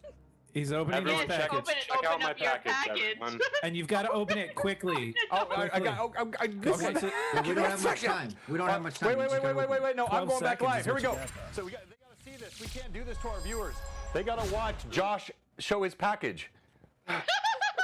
It's a nice package. Live on BlueBoxRPG. I'm gonna stab Josh myself from with this NBC knife. Voices shows his package. Well, I didn't- mine didn't mine tape was not it quite that that good. intact when it arrived at my house. Mine was very well wrapped. Mine was not. Mine had a hole in it. Mine will arrive 3 months from now because Yes. it's Canada. Mine looks like it was I taped found by my out some grandmother. interesting things about Canada because of this. But mine also included a package for John that I'm bringing Blue to Box John. After Hours. Sorry. I'm sorry, gonna be okay. salty. Go ahead. I'm gonna be salty here. I know I'm gonna be salty. I don't even know what it is. What's he What got? is it? Oh. Yes, it came apart, right? Yeah, he did. I He can't did. see. What is it? No, his is still intact. Oh, his is still intact. That is awesome. What is it? How come I don't see any? I don't glitter? see it either. Is there glitter in there? No. Okay, so I want to Not tell in a the story package. here. Not in the package. No. I'm Oh. still raining Blame glitter. Canada, yes. I am still raining I still glitter have from glitter earlier. all over me. Literally, got it this. Okay, so last night I get a Hold on. message. So this is you can see. Let me get my hand behind it. Maybe. There There you go. Do you Yeah, yeah. see? That's all on the outside of the Yeah. bottle. Yeah. Yeah, there's none in here. And now it's on my hand again. Okay. Yeah. Last night I get a message warning me about this glitter package, and I get it today, so I take it into the kitchen. So I Wait. do not get it all over my house. You know Oh, what you man. should have did? Evelyn was taken outside. Oh my god, it's on my hands now. Do you know how you guys get rid of glitter? You don't. Canadians. You sweep and then you vacuum it and then you just burn your house down. 'cause it's Oh my Because it God, will I'm all always be freaking there. glittery now. I'm gonna Alright. fill this with milk. Can you just bring it to the camera? It's amazing. Mine's just covered in glitter. How is there no glitter on that one? Why Did was you yours only covered in put glitter? glitter in a couple of these? Just the ones that he loathed. So Or we'll the ones find that it. specifically said they hated glitter because I This- remember we specifically said we hated glitter. Oh, I hate You glitter. didn't. You didn't put glitter in his, did you? See, no, yeah, he didn't. Okay. All right. So Silent. this was great stuff. You guys are awesome, and it is time to get back to some D&D. All right. Thank you And so yes, much. thank you everybody. And so here is the first giveaway. So we've got two tonight, as I said. One is a shot on our Underdog Uprising, which you will not want to miss. If you're a role player, now one thing you probably shouldn't enter if you don't role play or if you don't have a camera that works, because it's going to be a Zoom, it'll be video, it'll be like this. You'll be playing like this. So you need to have Zoom or a video camera that will work with Zoom, audio setup. Doesn't have to be great. I don't care if you're using a microphone and speakers on your laptop, but as long as you can be on, that's important. And so that will be !Underdark in the chat. And let me drop that in the chat as well. All caps. So exclamation point Underdark, all caps in the chat. And you will be eligible to be in our Underdark Uprising campaign on February 19th. And then we'll let this run its course for just a bit. We'll do this giveaway in just a few minutes, and then we'll do our awesome Frederica Draws artwork giveaway after that. Let me get back to my players who are clearly excited to talk about some other silliness. I mean, it's what we do, right? Exactly. Okay. It is night. And there is. Wait, are we going to continue what was happening? Hang on, Yep. do I hit Sherwin with a snowball or no? That's where we're. Let him lay out the scene, guys. Come on, calm down. This is sorry, what's Thank you. gonna happen. Thank you. Oh, Sorry. That's why she's my partner. Sorry. She exactly like y'all just. This is why I get the fate chips, y'all. Exactly. Okay. Sorry. Oh, utter dark. Chubby Cobalt Gaming, thank you. No one wants a skinny Cobalt. We like the chubby Cobalt, so that's awesome, and thank you for joining us. And yes, it will be utter dark in Underdark. And let me go back to the Underday. night stream here. There's After glitter dark. all over the freaking place. Bert, Everywhere. did you send me glitter? All right. As the snow glistens and the wind whistles and Gimbal struggles up from the snow while Squeaks eats a finger, Lilith pulls up her second snowball.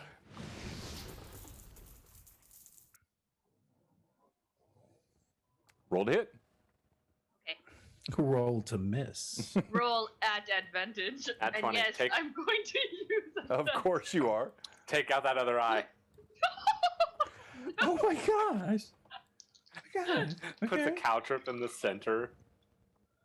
Oh, that's a 10. Aww. Shorwin, Yes. tell me what it looks like. All right. After momentarily saying that we must get on our way, Shorwin immediately sees Lilith and her precociousness with the snowball. She's bundling it up, and Shorwin knows what is to come next. She reaches back and deftly slings it, but what she doesn't know is that Shorwin, still with his shield on his arm, is able to quickly spin his arm up. And the ball hits, splashing across the shield. Shorwin pulls the shield down, looks and says, "You missed." Brim draws his sword. Not this time. During all of this, Millie has just climbed back atop the cart and wrapped herself back in the blanket, and she's just kind of laughing at the scene in front of her because she finds this very amusing. Lilith will kind of like drop her arms and is like super impressed. Like, wow. It just starts packing a boulder. DM, you got an advantage. I know, I just said thank you, Shorwin Johnny. got an advantage, and Gimbal got an advantage. And you never know what that is going to do. Remember, type exclamation point Underdark, all caps, Underdark, all caps in the chat to be in the giveaway for our one shot on the 19th. So as Shorwin does this, Winston trots over and he looks at Lilith and he swishes his tail toward her and he nuzzles Shorwin. Oh. Oh snap! You regressed. Oh. Oh no. And this time Brim would like to be walking up to where No. Gimbal is and reaching into the hole and just... You snatch him up. You see Squeaks kind of runs down his arm, still holding the finger, and he glares at you with baleful little rodent eyes.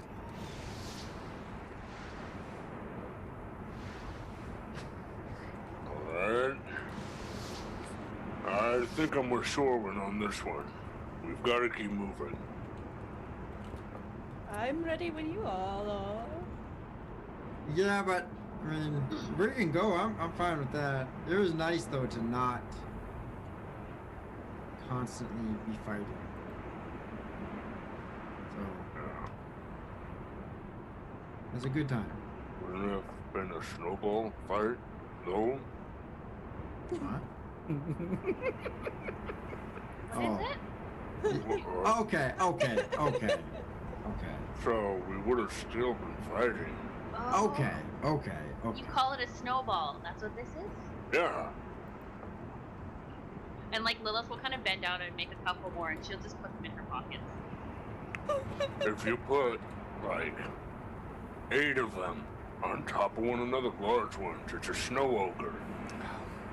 Marcos has it exactly right. Yes, Ashrid can just wait. Exactly. Thank you for the follow, Bentelman69. And Maybe another time, Brim, you can show me how to make a snow ogre? I would be happy to. Shorewind's going to look at Winston and say, "Burn," and his armor's going to come down. you see, as he says it, you've seen this so many times before, but it still never ceases to give you wonder as you watch it.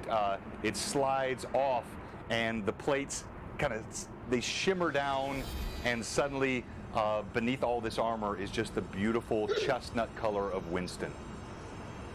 And at the announcement of Burn's name, Lilith will turn to look at Millie and kind of like roll her eyes again. And then she'll kind of start heading forward and then turn around and be like, "What are you guys waiting for? Let's go!" Gimbal, did you want to get back on the cart?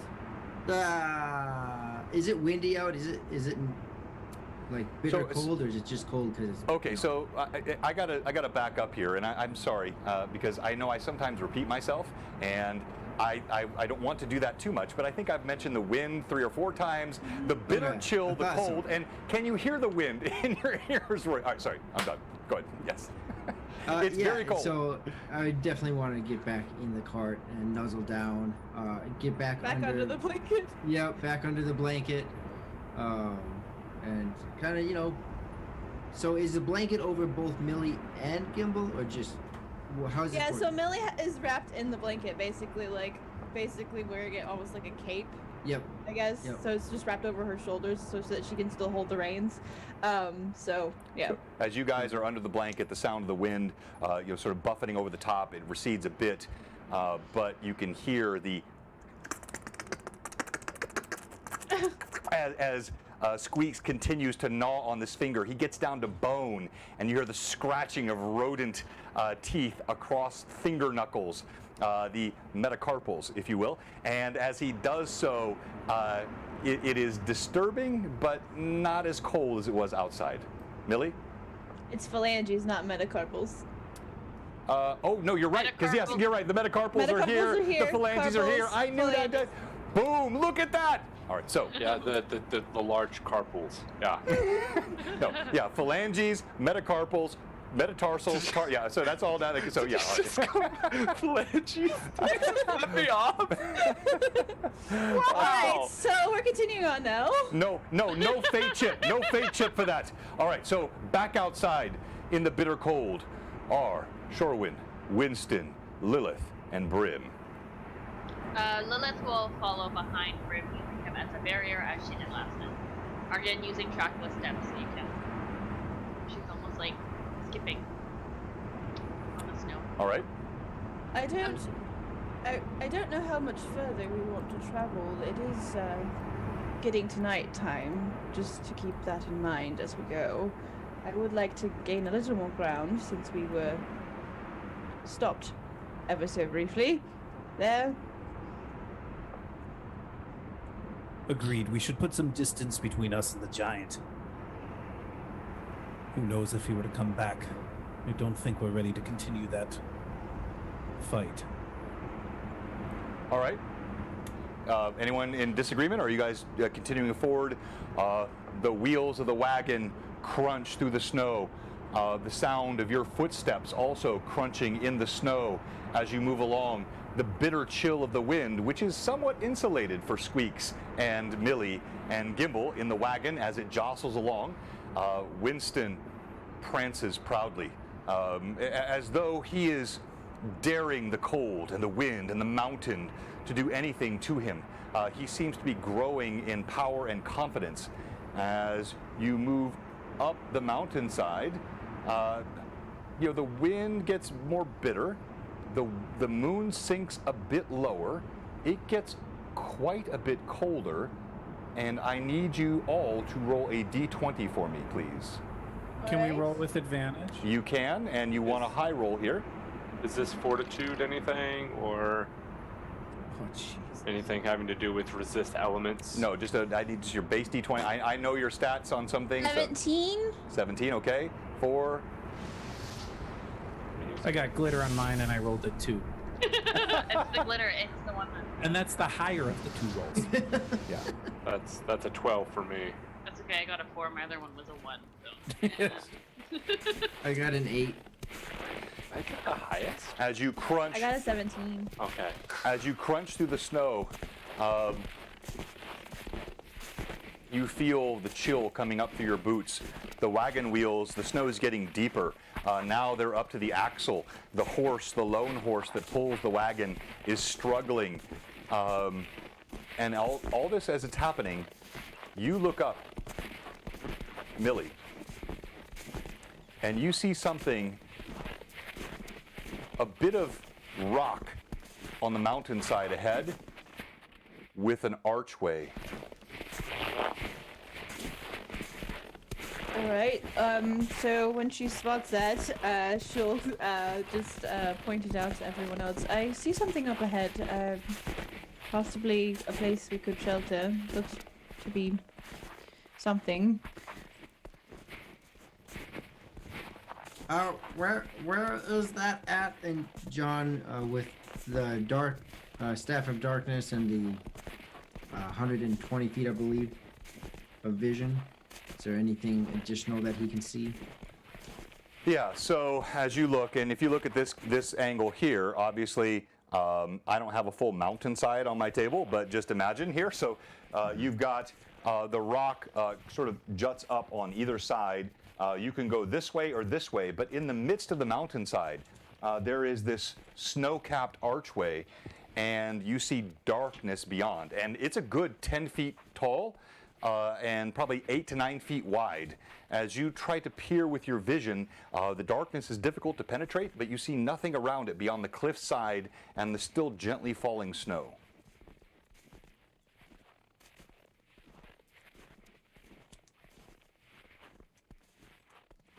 I don't know, Millie. I'd imagine a lot of things would like to take cover in there. Or just one really big thing. It's very possible. It does look like... Do you think the cart would fit in there? I don't know if it could turn around. Maybe if we back it in. Perhaps. Do we want to get a closer look before we start backing things into dark caves? Oh. Well, yes. Yeah, I just... long-term thinking, yeah. Yes. It makes sense. Yeah. I would hate for this horse to try to drag the cart all the way up the mountain. Yes. Would you like me to get towards the back of the cart and push, or keep making a wedge in the snow? I would say keep making the tracks. It seems to have helped the horse. Let me ask, everyone else make another d20, please. Alright. Just your raw With roll, please. advantage? You can use advantage, and this will be when you want high. Advantage. Did I say Wow. with advantage? 18. 18. 6. 9. Natural 20. Ooh. When it doesn't matter, I don't. And you're the one who doesn't die in the group. Well done, sir. Brent becomes a milk farmer. Brim, as you look up at the archway, something catches your eye. It reminds you of your early years. Something you saw in your time in the free city of Greyhawk. And you see there are chisel marks. This is clearly some sort of manufactured opening in the side of the mountain. It seems this might be what we're looking for. This might be the mine. It seems to be a manufactured opening. purposely put here, not just a random natural cave. Well- I didn't think we would find it so quickly. Just a thought. Well, that's very helpful, actually. And if you'd like, I'm still feeling pretty rested. I can go in and check it out as first. Let us all move closer. I would not. Oh, yeah. I know that between my dagger that Gareth gave me and the rest of us, that we might be able to at least inspect things a little bit. Smart. All right. So, as long as everyone else is fine with it, I think we move forward. Yes. Alright. Agreed. Do we Okay, want to so- like stage? I mean, do we want to stage the horse and cart outside for a bit? And Brim, you and I can see on heat. You know, I can see in the dark too, but you and I can see heat. Well, Millie can see in the dark. And maybe we want to scout a little bit. I mean, do we want to leave the horse and cart out here alone with all of our, chests out here also? Though I understand your worry, Gimbal, I do believe moving everything at least partially in there will protect us from this bitter wind that continues to blow. I'm not sure how long this other steed can survive in this weather. Should we back them in then, so that if we have to get out, it can just pull? Oh, yes, indeed. DM. Yes. Lilith will just kind of stop as they're kind of discussing. She's gonna turn around and just kind of take a look at our tracks. You did say that the wind was blowing and it was snowing. Could she see how much wind and snow that's blowing up to cover our tracks? Yeah, okay. Go ahead and roll a knowledge nature for me, please. Okay. Ooh, yeah, I have a bonus on that. So I get nature sense, so I get +2 on units and nature survival checks. I'll roll at advantage. How about a nat 20 +2? Okay, so, all right. All right, so yes, as you look, and of course, no metagaming here, so whatever she hears, you guys have to hear from her. You don't know this as well. Vivi, Lilith, you look back at the footsteps. You see the wind is, in fact, catching the snow and sweeping it across the mountainside. And then there is gently falling snow. And you somehow innately know that by the time the moon is in the middle of the sky, these tracks will be completely covered. Okay. She won't say anything yet. She's just kind of assessing the situation and waiting for her group to decide what they're doing. I think we look at the cave first, and then just go from there. Gimbal, Mm-hmm. how long do your illusory spells last? It depends.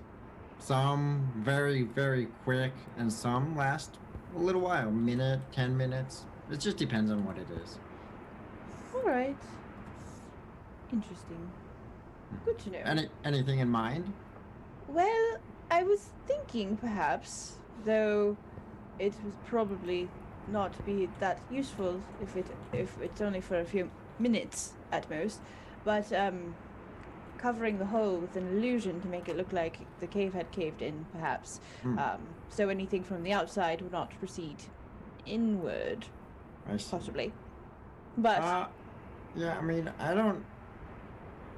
Yeah, that one like that, like how I made you all look like everyone look like they're on fire.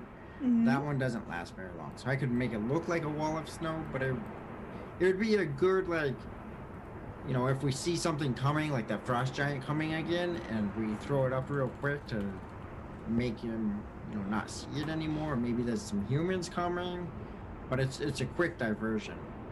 I see. With that, Lilith will kind of come in and interrupt. Again, track with steps so you can't see her steps at all when she walks. There's no steps behind her when she comes and approaches. Sorry.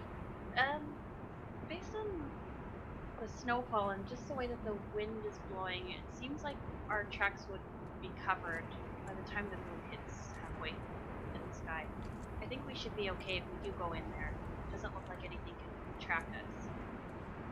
Very well. That's good to know. If we do decide to go in there. But I think we should check it out first. I think we should as well. How do we want to proceed? Should we? If you want, I could even send Squeaks well ahead of us. He can go and return, and I could talk to him and see what he finds. Very well. And in the meantime, while he's scouting out, we could back the cart in and get the horse off and push the cart in, or however you guys want to do that. Squeaks and I could go a little bit in, and he could go really far in. Very good. Yes, that all sounds agreeable. So Squeaks, and then we can work on whatever information we can learn from him, and then we can begin making our preparations to bring the cart and horse in, as long as everything looks fine. Ahead. Yes. Yeah. And with that, good. Gimbal will kind of just proactively hop off the cart and start pushing his way through the snow over to the cave or archway. Very good. All right, so Gimbal, as you walk up to the archway, you get closer to it, and you can hear a hollow echo coming from inside the archway. Your footsteps crunch in the snow. I'm going to flip this around, so you guys are now approaching it. And, oops, sorry. Lilith, didn't mean to knock you over. And, all right, and so... and they're all dead. Gimbal. Frozen in the snow. As you get close to the archway, there is a dank smell, and something more than just the mustiness of a cavern. You smell. Roll perception for me, please. I'm using advantage.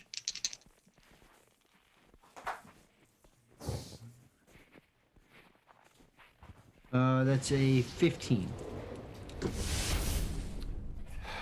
Oh, Daedra! Man, we haven't seen you in a minute. Good to see you back, Daedra.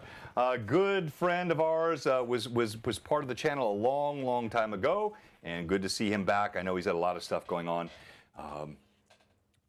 You approach, and as you get closer,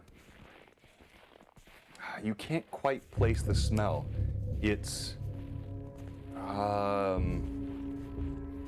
organic?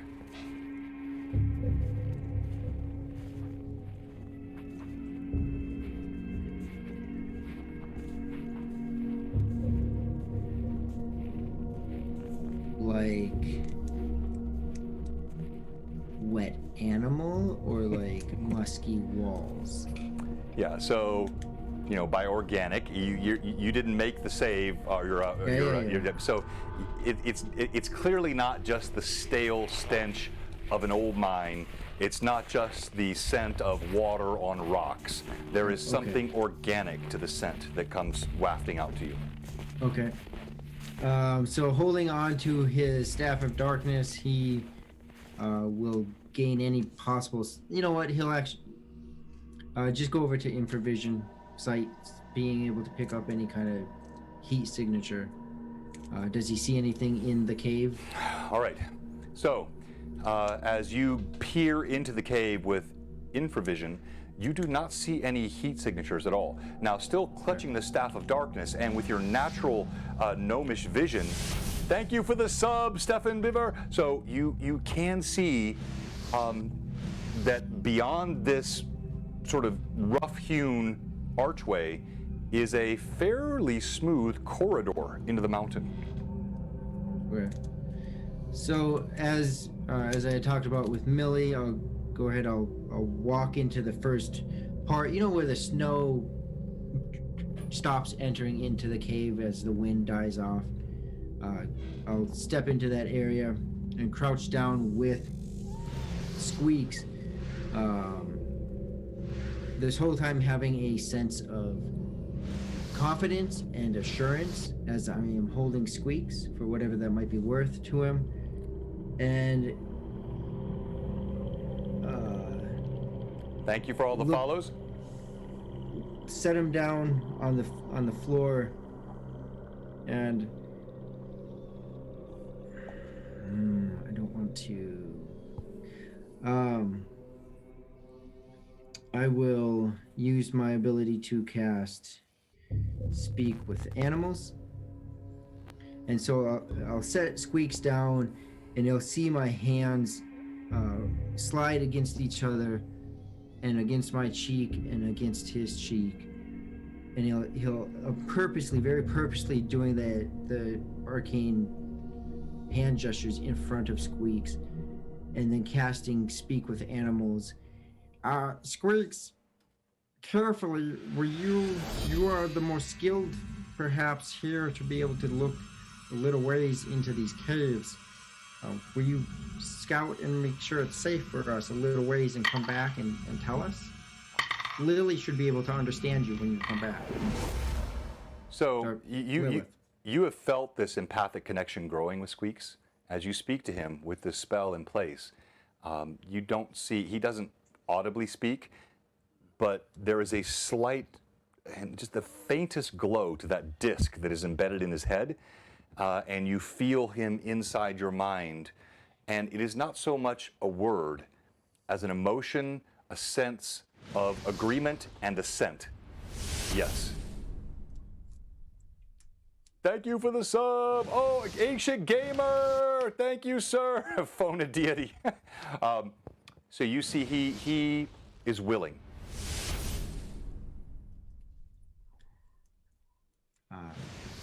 And just with humility, a sense of humility, he'll again just almost like a little hand hug around his body, a sense of humility and thanks, and then let him go so that he can take off. Squeaks drops to the ground. He casts a quick glance back at you. His whiskers quiver. You almost think he winks, but he doesn't. But you sense that if he could, he would. He stands up on two legs. And let me bring back the Squeaks artwork here from Mark Views. If anybody that didn't see this earlier, this is a very special rat that was gained many sessions ago by Gimbal through one of the darkest sessions we've ever had at Blue Box. It was a torture scene. We really kind of walked the line of keeping it appropriate, but it was a very, very dark moment. Gimbal survived. In fact, I'll pull up the image of Gimbal on the rack. You guys might remember that. That'll be fun to see in a second here. And he gained this companion, narrowly escaping. What'd you say, Amelie? She's like, fun. Fun. It'd be really fun to see. It was fun for a malevolent DM. So as he drops to the ground, he swishes the cape, and of course, this is Squeaks, the adorable, the just what a good little guy. Everybody loves Squeaks, and he has now been sent into a cave where his owner has already smelled organic matter of some indescribable kind, and Squeaks scurries off into the cave. We'll miss him. Will we though? I mean, he did eat his finger. Gimbal's a part of him now. Oh, maybe that's why that connection is so strong, because now he's eating part of Gimbal. Oh, true. We gotta give him more. Yeah, I agree. He vanishes down the cave, and there is an empathic signal that you feel, Gimbal. It's a connection, but it gets more and more distant as he goes deeper into this corridor. All of you see this happen. And I'll just sit down. I know everyone's behind me. I know he went in front of me. With that, I will just sit, cross my legs, and stare off in the direction that Squeaks went, in a very trance-like, just very focused, waiting for his return. You stare down the cave. You see the little heat signature of Squeaks as he scurries down the corridor, getting more. Every once in a while, he stops. He turns back and he stops. The rest of the party, you watch Gimbal staring. You see him set Squeaks off. What are you doing? Just kind of sitting, paying attention to see what information we might find. Trying to be quiet and just kind of pay attention to sounds around us, and if anything might be coming from behind us. So just trying to stay as aware as possible. All right. Lilith? Same with Lola. She's again just kind of keeping an eye on our tracks and how much they're getting covered, and just keeping an eye out for the sounds of the wolf and just different sounds as well. Okay. Shorewind and/or Brim. Shorewind's just on alert. Just eyes constantly scanning the area. All right. Brim? Brim's going to go to the other side of the opening and look in as well. All right, Brim, you move to the opening.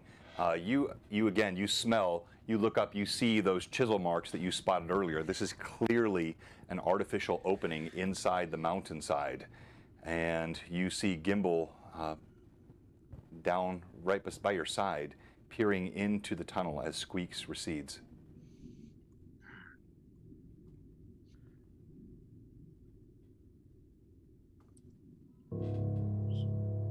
So we're just gonna wait for him.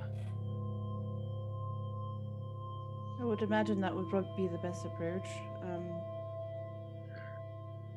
I don't know how useful we would be in this situation. Could we at least move a bit? I want closer.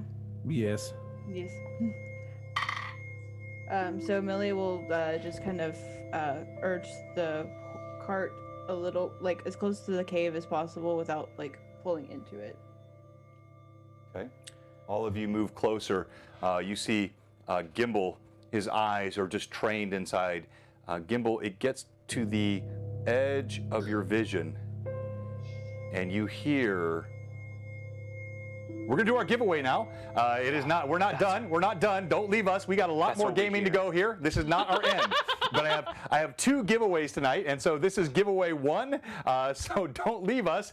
There's still plenty of gaming to happen. This is the giveaway for our Underdark Uprising, a spot in our one shot. If you have not hit it yet, type !Underdark in the chat. This will not be a roll-off. That will happen at the end for the artwork with Frederica. This is just a one-time. Whoever gets it, you win. Thank you for the join. Real lies, real eyes. !Underdark. Here, let me pop it back in the chat. Type this, and you will be entered in the giveaway. And I'm going to give you about 10 seconds before I kick it off. 9, 8, 7, 6, 5, 4, 3, 2, 1. And here is the giveaway. Justify my love. And the winner of the shot in our one shot is. How deep is your love? Underdark. Daniel Hunchback. Daniel, are you on? Daniel, are you still on? Done. You got to be present to win. We'll give him just a few seconds, and we're going to get back to gaming. We still have our other giveaway tonight. There's a lot more fun to happen here. Hutchback, are you here? He's been on fire lately. He told me he had never won anything on any stream. Really? And he's been super excited. Come on, Hunchback, where are you? All right, let's give him 10 more seconds. I'm about to roll painting. again. He's painting. He's There we are. There he is. All right, Daniel. Yeah, fine. Congratulations. You will be on with us February 19th at 7 p.m. Central, 8 p.m. Eastern for Underdark Uprising, part of the St. Jude's effort that Blue Box is supporting Lord Gasumba on, and it will be an absolute blast. Now, before we get back to the action, and there is still much action to happen, well, maybe not much. We'll see how long this goes depending on what happens. Was that ominous It's my enough? short week, by the way. Yes. What's that? It's my short week, by the way. Yes, gotcha. Thank you. All right, so for this one, you're going to type. Dino mates. I love it. Do it. For the Frederica Draws amazing artwork, So reminding you of what she does, and I've showed this a couple of times. Let me show it one more time here for anybody that's just joining us. All the artwork you see, all these pics, not that dinosaur, but all these pics. The artwork, when you're looking at the Gimbal and Lilith and everything up here except Squeaks, which I mentioned earlier, that's all from Frederica. And then this amazing Dragonborn was the giveaway we had last year. She does this kind of artwork.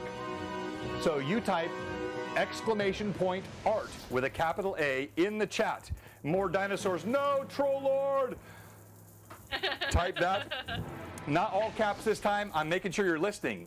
Capital A, lowercase rt, !, capital A, lowercase rt. Mr. Gimbal, what the And heck? you have a chance to win this giveaway, which will be in just a bit. Oh my gosh.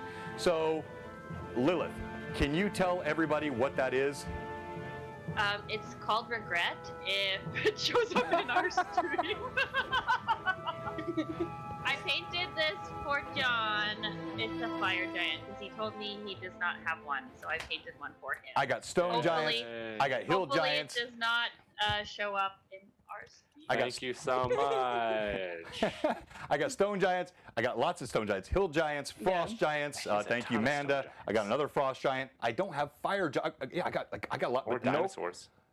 no, you don't know that, Josh. I did send you the pictures on Discord, John. Okay, all right, I'll check those out in a second. We'll pull those up at the end.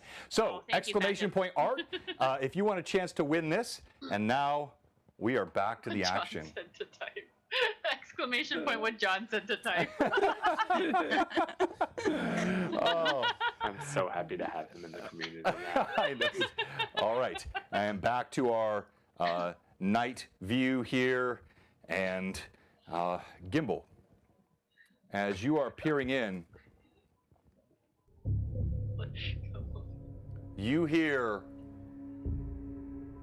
at the same time you feel, the empathic connection as Squeaks gets to the end of your vision at the depth of the corridor.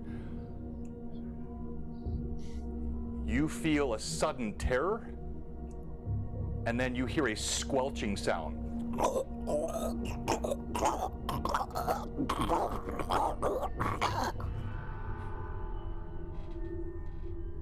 And you feel the connection drop.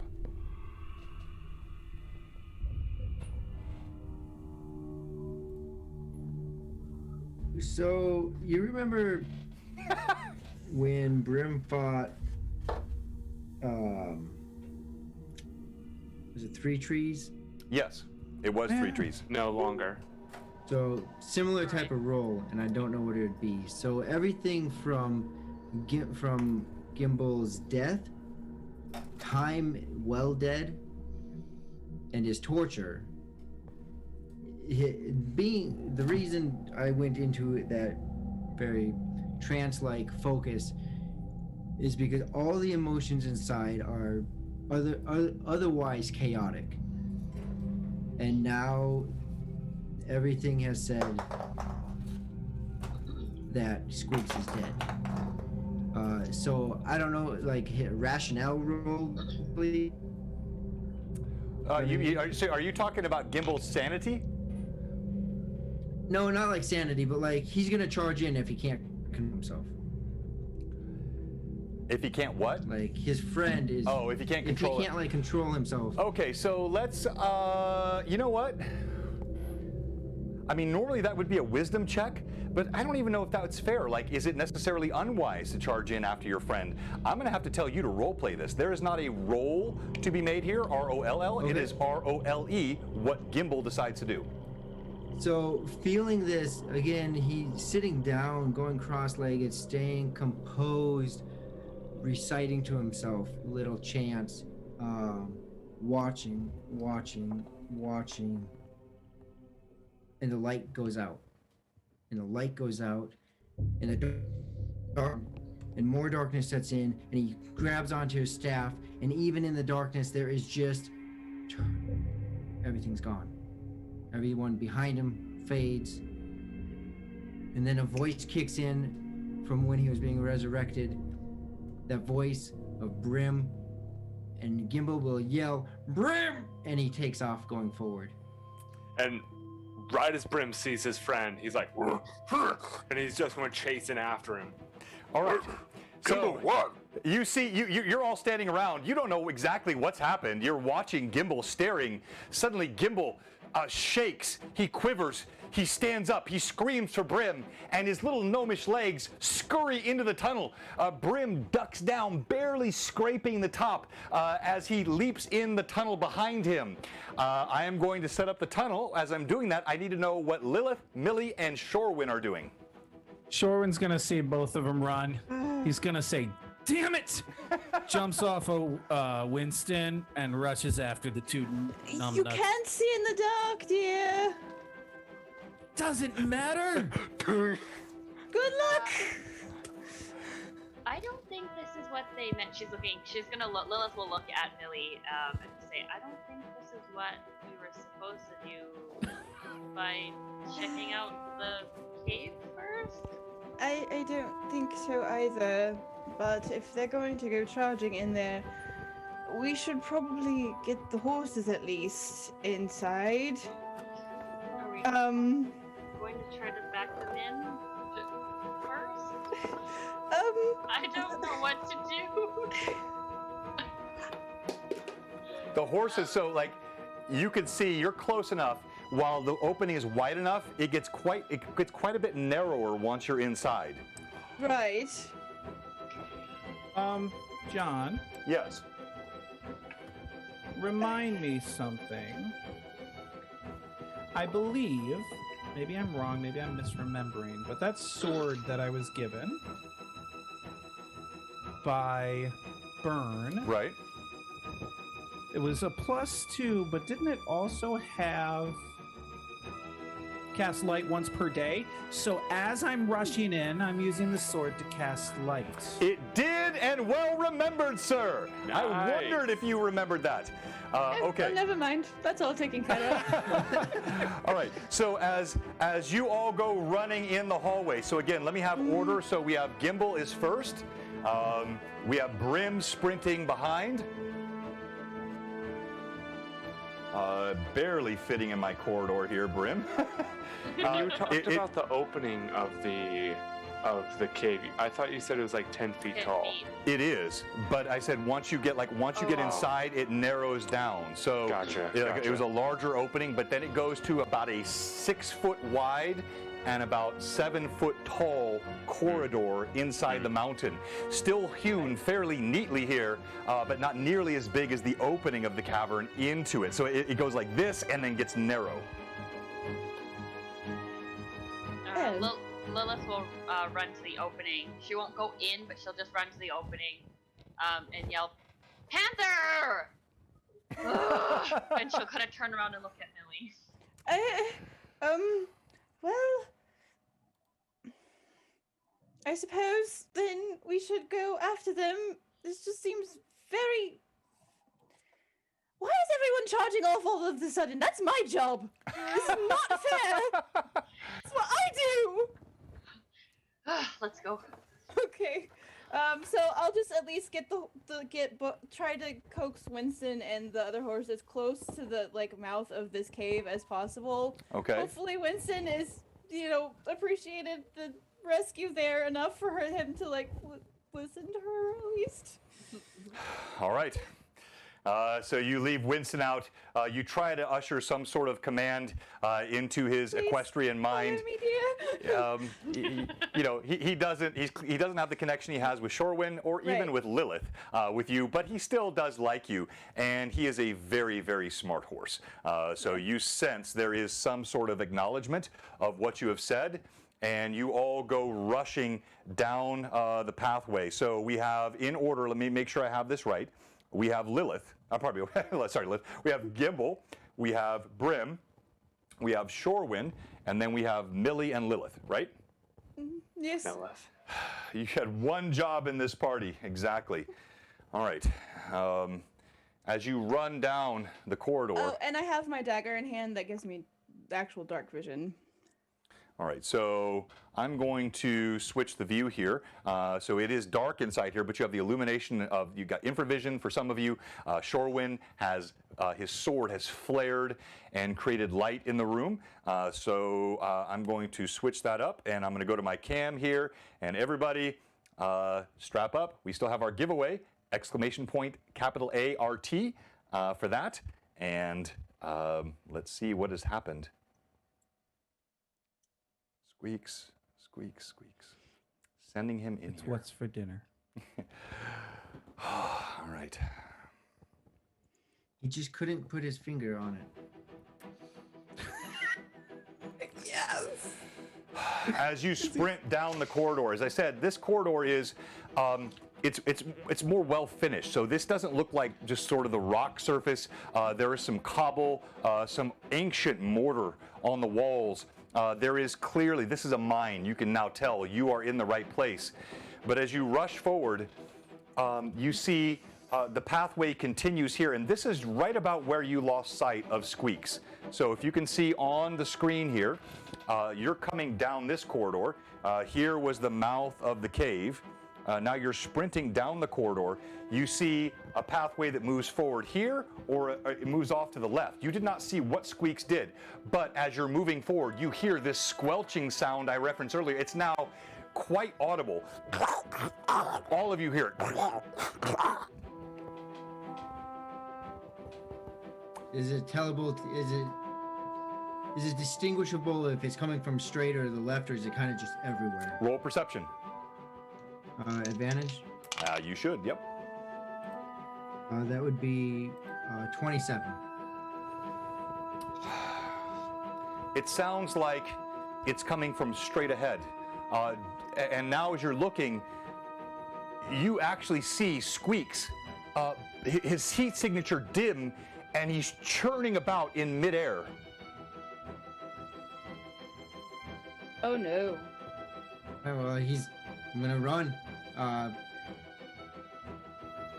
keep running forward, plotting whatever kind of plan I can come up with on the run. Seeing Squeaks in danger, again, those thoughts are just flooding his mind. The darkness, almost like the hallways are getting close around him. The terror of Hollia setting back into place, almost as if Squeaks is up on the stretch table himself. Every now and then hearing the voice of Brim, not because he's behind him, but just that anchor from when he had died and came back. But he's not saying a word, and he's just trying to plot what he's going to do, what spell he's going to do, whatever the case is, and just running. As you sprint forward, you do see, as I said earlier, Squeaks, but now with your infravision, you're getting close. There is the dimmest of glow that surrounds Squeaks in a cube. And it is, someone guessed on, it is not a gelatinous cube. Never think you know what monsters are on Blue Box. They can be heavily modified. But there is a cube, which any old school D&D player might assume is a gelatinous cube, but this is larger. And you see there are bits of armor and chunks of bone, and Squeaks is now swirling around. He's scrabbling with his legs. You can see his fur is starting to be eaten away on the outside.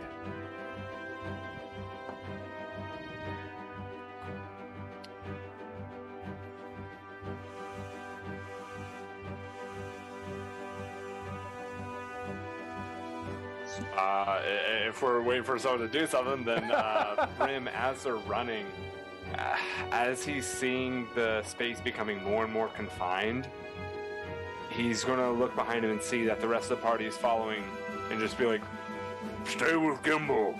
as I'm going to pivot to the left to guard this other hallway, because he knows that he's just going to be in the way as he's standing in that smaller All right. corridor. So Brim pivots here to the left, guards this corridor. Gimbal, you see Squeaks down this corridor. He's about 15 feet in front of you. Shorewind trailing right behind, then Millie and Lilith.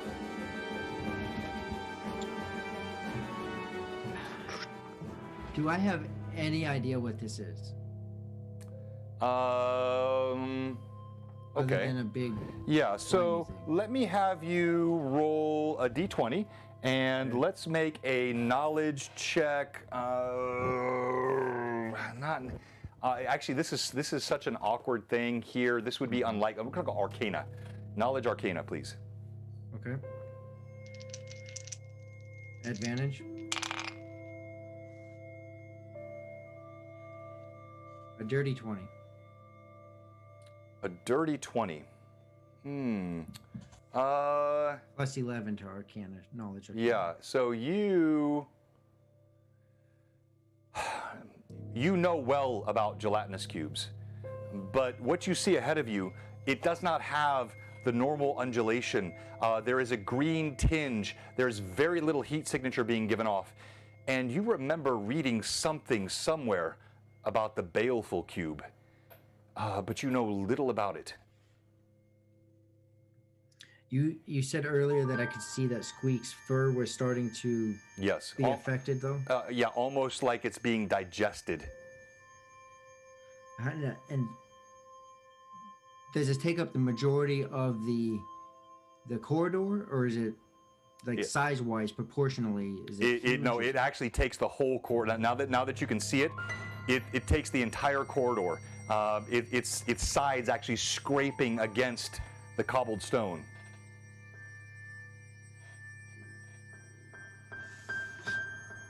Is it moving towards us? No, it's stationary. It's consuming. Okay. All right. So Shorewind's gonna run up near it. So are you going to push past Gimbal? Yes. All right. You rush forward. You see Gimbal, and Gimbal, what are you doing? As you hear the armor of Shorewind as he clatters down the hallway. He scrapes. He's trying to get past you. Are you just standing awestruck and watching, or are you doing something? For the moment of Shorewind is able to get past him, there's a moment where he frees completely, like racking every spell that I prepared, everything I can do, like. And watching his friend just helpless and his fault for sending him in, and and so Shorewind gets by before he will then, when Shorewind passes by, he'll go ahead, he'll touch his chest, utter some words, and cast Enlarge and charge forward. Shorewind, as you're rushing past, it's as though your friend Gimbal is transfixed, almost catatonic. You hear him mumbling. He seems to be shaking. And then as you bump him, it's like you jolt him to some sort of consciousness. You hear him cry out. Now, what are Millie and Lilith doing? We were just following after the rest of the people who charged into the cave headlong. Okay. And then Lilith? Can we see from where we are if we're all in a line like that? Yeah, because so again, Shorewind's, you've got good vision anyway. You're He's got a his Guard. light. But you got the light of Shorewind's blade, which is illuminating the hallway here, which you can see. Lilith will turn to Millie again and say, "Did I not say panther?" Distinctly remember you saying panther more than once. So, I guess I'm not listening. So for the rest of First our viewers, well, I'm looking for something here. If they haven't followed us from the beginning on Greyhawk, they don't know what panther means. Can you guys share with them what panther I means? don't know what panther means. Panther I'm is Completely Panther is- lost. Panther is an ode to our session 0, when Lilith was always curious, as always, just being Lilith. It's a play on Curiosity Killed the Cat, so we shout Panther when. Danger. So that would literally mean nothing to me. Okay, I just wanted to make it sure. would mean that- nothing to It you, would yeah. mean nothing to Shorewood. Okay. She's used it around Shorewood several times, Yes. but she has not explaed what it means. What it means. She just uses it whenever. Well, do you know, Sherwin, if you were let down from your layers, your onion layers, we'd Everybody really loves have a hard. parfait. We could really have a heart-to-heart about panthers. As you bump past Gimbal, You see him spark to life. You hear him mutter an arcane syllable, and just from the corner of your eye, you see he begins to swell. Millie rushes down the corridor. Lilith rushes down the corridor. Brim stands on, perhaps wisely, guarding against something coming from the left side passage. As you run forward now, Shorewin, you can see with your light illuminating it was almost invisible, but now that you're close, you can see this undulating, slightly green, gelatinous thing in the middle of the corridor. There are bones. Now you see, he could see it earlier as Good Gimbal, but now you see Squeaks. He's rotating in the midst of it. He's holding to his cloak. He's clawing. He's scratching his way out. You hear Gimbal cry, and that's where we'll stop for tonight. For the first time, you didn't call it, Terry. I know I didn't so see good that at one calling coming. it. Yeah, you always call it. You do. I just typed in the chat. So thank you everybody in the chat. Don't leave us yet. We're doing our incredible giveaway tonight. Custom artwork from Frederica Draws, and she is absolutely amazing. Plus, you get a chance to vote for Stream MVP. And when you vote for Stream MVP, one of these players gets 1,000 extra experience points. Super valuable to them, and it's how we continue to let all the mad chatters be part of our stream here. By the way, if you joined today, and there were many of you, thank you for all the new. I guess we're probably over 900 now, I would think. We last I checked, we were at $8.99. We are pretty darn close. So we can't end at $8.99. We are at $8.99. Okay, so somebody's got to follow. Okay, let me unfollow then. So It doesn't work. Yeah, that's So basic if you're math. watching and you haven't followed yet, you could be our 900th follower, and it would be a like, I don't know. I'll give you a Keep playing. I'll give you a hearty handshake and a pat on the back. We can't because it's Vivi's short night tonight. I have a job that I can do. wait, get rid of it. Get rid of it. What does jobs help You're you sick with, today. anyways? Thank you, Electrified. Thank you, We don't want Iculus. to stream. I just, again, I do like leaving the players and the viewers wanting more, but it's always augmented when my players do things I don't expect, like sending Squeaks down this hallway after I gave you that organic smell sort of hint, but it wasn't wrong. So there's no shade, again, being thrown at Rory right now. I think Gimbal would have done that. It was good role play, but man, yes, we had this, I call it, it's a baneful cube. It is based on the gelatinous cube, but is a custom blue box monster that has been, thank you for the sub. Oh, Millsman, thank you, Millsman 27. If you haven't followed yet, please follow. You'll be number 900. All right, let's go around. We're going to do Stream MVP. You tell us why. There we go, the Lorecraft. The Lorecraft is the 900th follower of Blue Box and the newest member of the Mad Chatters. If you're watching and you're not in our Discord, oh, Alec Cotswat, 901, thank you very much. So if you're not in our Discord, it's awesome, and we have role play that happens between sessions. So we have fan art. I think there's fan art that I need to look up, right? Something that happened. Memes. Oh, memes are in the meme section, so I'll pull that up. I'm going to work on that, and let's go around. You tell me why you should be Stream MVP, and I'll tell you who you're rolling for on the giveaway for the Frederica Draws artwork. And let's start with Brim. Why? And you do yourself tonight, not somebody else, because I got so confused last week. So I'll figure this out next week. So Brim, tell us. Oh yeah, thank you. I appreciate that, Evelyn. All right, Brim, tell us why you should be Stream MVP. Facts.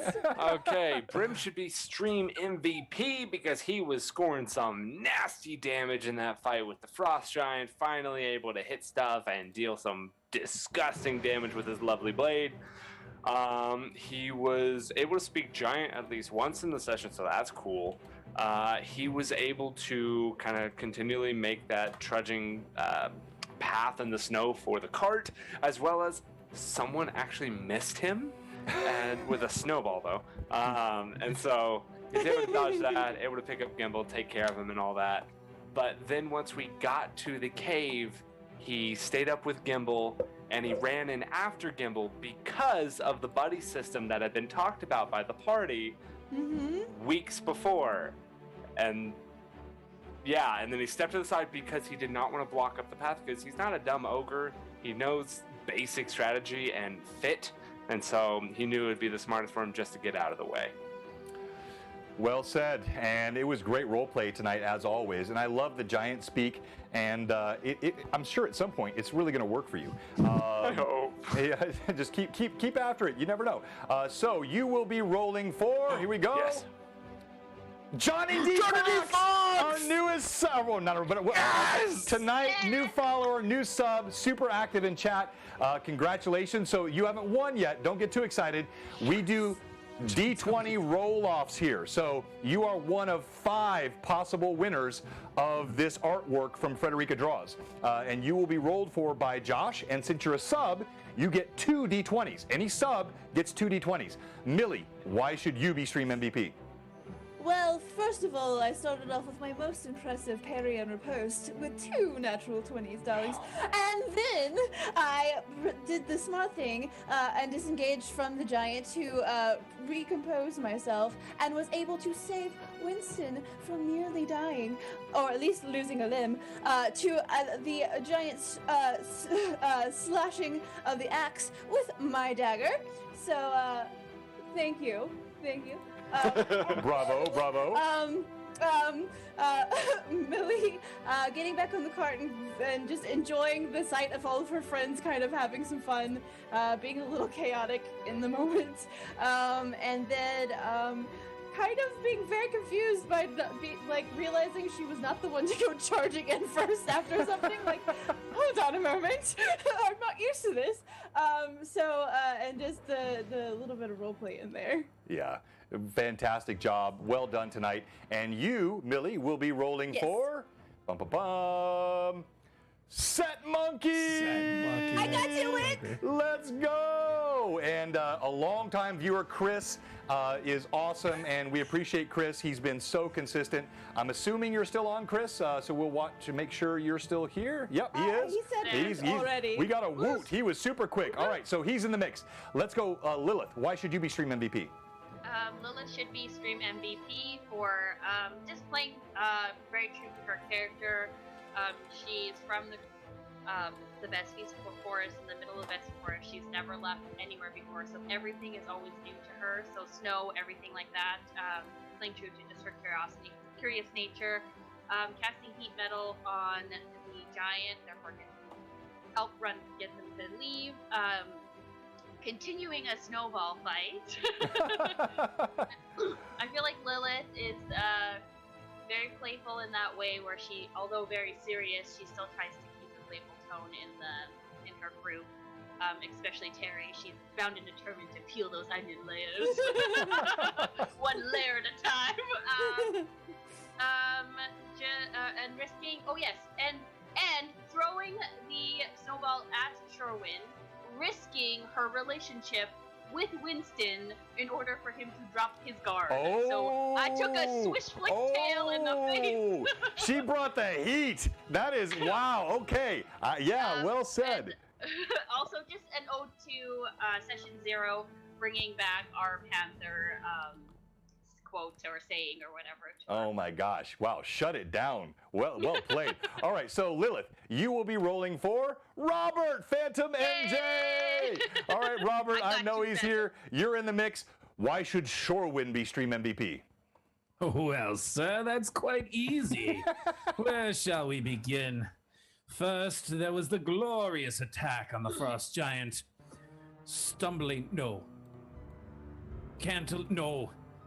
Rushing towards him, slipping off my steed, and taking 2 great whacks at the giant while Winston continued the pain bow. Though did not hit with the pain bow, we are still in training. It'll happen soon enough, trust us. But that wasn't even the epicness of Shorewin today. No, it was watching that snowball come towards his face with speed and power from that little druid over there. Yet I was quick enough to raise my shield up and stop it without even a hint of difficulty. And then, of course, remembrance. One doesn't forget as a cavalier that your sword turns into a light once a day, which is useful when rushing into a cave after a small one and a large one. Well done, and I love the use of the unique Cavalier abilities, again, going back to the old school 1E and Unearthed Arcana, Dragon Mag stuff. We talked about that earlier. You killed it, and tonight you will be rolling for Ranger Harley, also a sub, and also a longtime viewer, and I'm looking here. Yes, there you are, Ranger. Yeah, Ranger is on. You're already guaranteed to win. My rolls are epic. Well, Millie's been the one on fire. All right, Gimbal, why should you be Stream MVP? All right, so I should be stream MVP because the others wouldn't have had the joy of the snowball fight if I didn't bring it, and I brought it. So the snowball fight, all the seriousness, and before the snowball fight, there was the wall of nausea, which didn't do anything for the giant, but It did to Millie, but though. there was the massive fear that I inflicted in the cold frost giant's heart with lighting my friends on fire and calling him out. So inflicting that fear, getting him to run, along with Lilith, then acting on that, which was extremely awesome. Communicating with the party, figuring out how we're going to go into this cave, be smart about it. Sending Squeaks off as agreed upon by the group. But, just being smart, going in, being smart, setting him down, and then also, recognizing where Gimbal was in that moment. So having him sit down and hyper focus on the situation, and then surfacing all those things that are still very much still real for him. Yeah. No, well done. And, of course, you are the gnome of the hour now with what happened toward the end. But I thought you role-played it well, and as always, lots of fun. So you will be rolling for, Zaya Buckeye, a follower, not a sub. Zaya Buckeye, are you still on with us? Let's give a moment. Zaya Buckeye. All right, while we're waiting, so this is the artwork, of course, Frederica draws. And I know Thomas is slavering for his chance to win this. He was super excited when he saw it on Sunday. Also, remember Squeaks. Rip, maybe not Rip, but pray for Squeaks. Maybe that's the better thing. This artwork from Mark Views, and I don't see Zaya on yet, so we're going to roll again. And the next opportunity will go 5, 4, 3, 2, 1. F's for Squeaks. All right, that's right, Chubby. All right, so here we go. You're now going to be rolling for Wastelander 18, also a sub. Wastelander, are you still on with us? And I'm going to start the poll right now. Start the poll, please, because Lilith has to go in just a moment. And we'll wait to see if Wastelander is all right. So you're rolling for Wastelander. Everybody's a sub. Let's get them started. And we're going to start with you, Brim. Tell us who you're rolling for and give us your roll. Johnny D. Fox. Here we go. First roll First roll is a 12. A 12. Second one roll is a 9. I'm sorry. Okay. Johnny. No, Johnny. No, it could work. I've seen lower rolls hit it. So you got a 12. Let's go to Millie. I'm rolling for Wick. That's Set Monkey. Let's go Set Monkey. Chris Wick. Wicky Wick, you've got this, my good man. That's a 13? Her magnets are not working this time. Chris. I don't have magnets! Chris, you are up by 1. By 1. All right. Let's go to Vivi. I am rolling for Phantom. Ooh, I got a 15 and an 8. Oh, so well done. You are in the lead. I'm sorry, you were rolling for again? Phantom, Robert. All right. And next we go to Shorewin, who talked some trash about his rolls a moment ago. Indeed. Ranger Harley, here we go. First we'll roll this one. This one has a duck in it. They are A duck. That's a terrible roll. We'll never use that die again. But this roll was a natural 20 earlier tonight. Let's see if it does. Sorry, I wasn't watching. Earlier Earlier tonight. See, I got your hopes up. You're breaking my heart. Unfortunately, it's a natural 12. So close, but not quite. All right. 15. lastly, we go to Gimbal. Rory. Okay, rolling for Wastelander 18 Come on, Wastelander. Wastelander. with an 18. Wastelander! Gimbal, what? You are the winner! It's the only time. Congratulations! All right, so you have to be in our Discord. So we'll drop the Discord creds again. All you need to do is go into our Discord and send me a DM in my Discord where I get your information and I need your email address. In this case, your name, your email. I don't need your physical address because it's artwork, so I'm not going to mail it to you. But congratulations and thank you to everybody. There's still time on Stream MVP. Cast your vote and let's look at it here. It's in the upper right-hand corner. Gimbal has a narrow lead over Millie. Oh, it's 12-11. So close. And this is the, come on, you're show seeing the the Gimbal artwork love. here. This No, I think also is Brent's almost Frederica. there. Frederica drew this Got this. Gimbal torture scene. Cast those votes for Grim. Gimbal, do you remember being on the rack? Oh, snap. Oh, Come Gimbal. Those Gimbal! votes came in for Gimbal like at the last 2 seconds. Yeah, they did. That is awesome. Gimbal, congratulations. And do you remember this scene, Gimbal? Oh. Nah. Oh, yes. The stretching. Of This the was joints, the Gimbal tearing on the of rack. muscles. A very dark episode for us here on Blue Box. You can watch that on our YouTube channel. Thank you to all of our fans. Thank you to all of our new subs and followers, over 900. Great show tonight. You guys are awesome. And we are going to raid Nightheart Gaming. I think they're doing a cool mini painting and terrain creation thing tonight. Nightheart has some of the coolest angles and camera setups. They use black magic cameras, and their stuff is just incredible. So check out Nightheart Gaming, and we are raiding them. Where is my little raid now button? One new raid. Where's my raid now button? eaten There by it the is. frost Raiding them now. Oh wait, Underdark Uprising, February 19th and 20th. We'll be back tomorrow night. Lore Masters Arcanum. Gimbal, are you ready for Illusionist tomorrow night? Oh, yes. Oh yes, okay. So we'll be out tomorrow night, and we'll see Yeah, you. totally. We'll see you Sunday Yes, with our that thing Reloads that you're campaign. talking about, I totally know what you're talking about. Much love to all of our fans, and by the way, this is what has Squeaks in its maw, and this is also courtesy Ice of cube? George. Oh, that's For- Giant ice cube. From a giant? Actress, it's in here. Squeaks is in here, Oh, you can and we'll see you guys tomorrow night on Lore Masters Arcanum. Actress. Actress Okay. said that too. Bye bye. Bye. And Red. the raid should hit. Yep, it's done. There it is. It's Already done. at 56.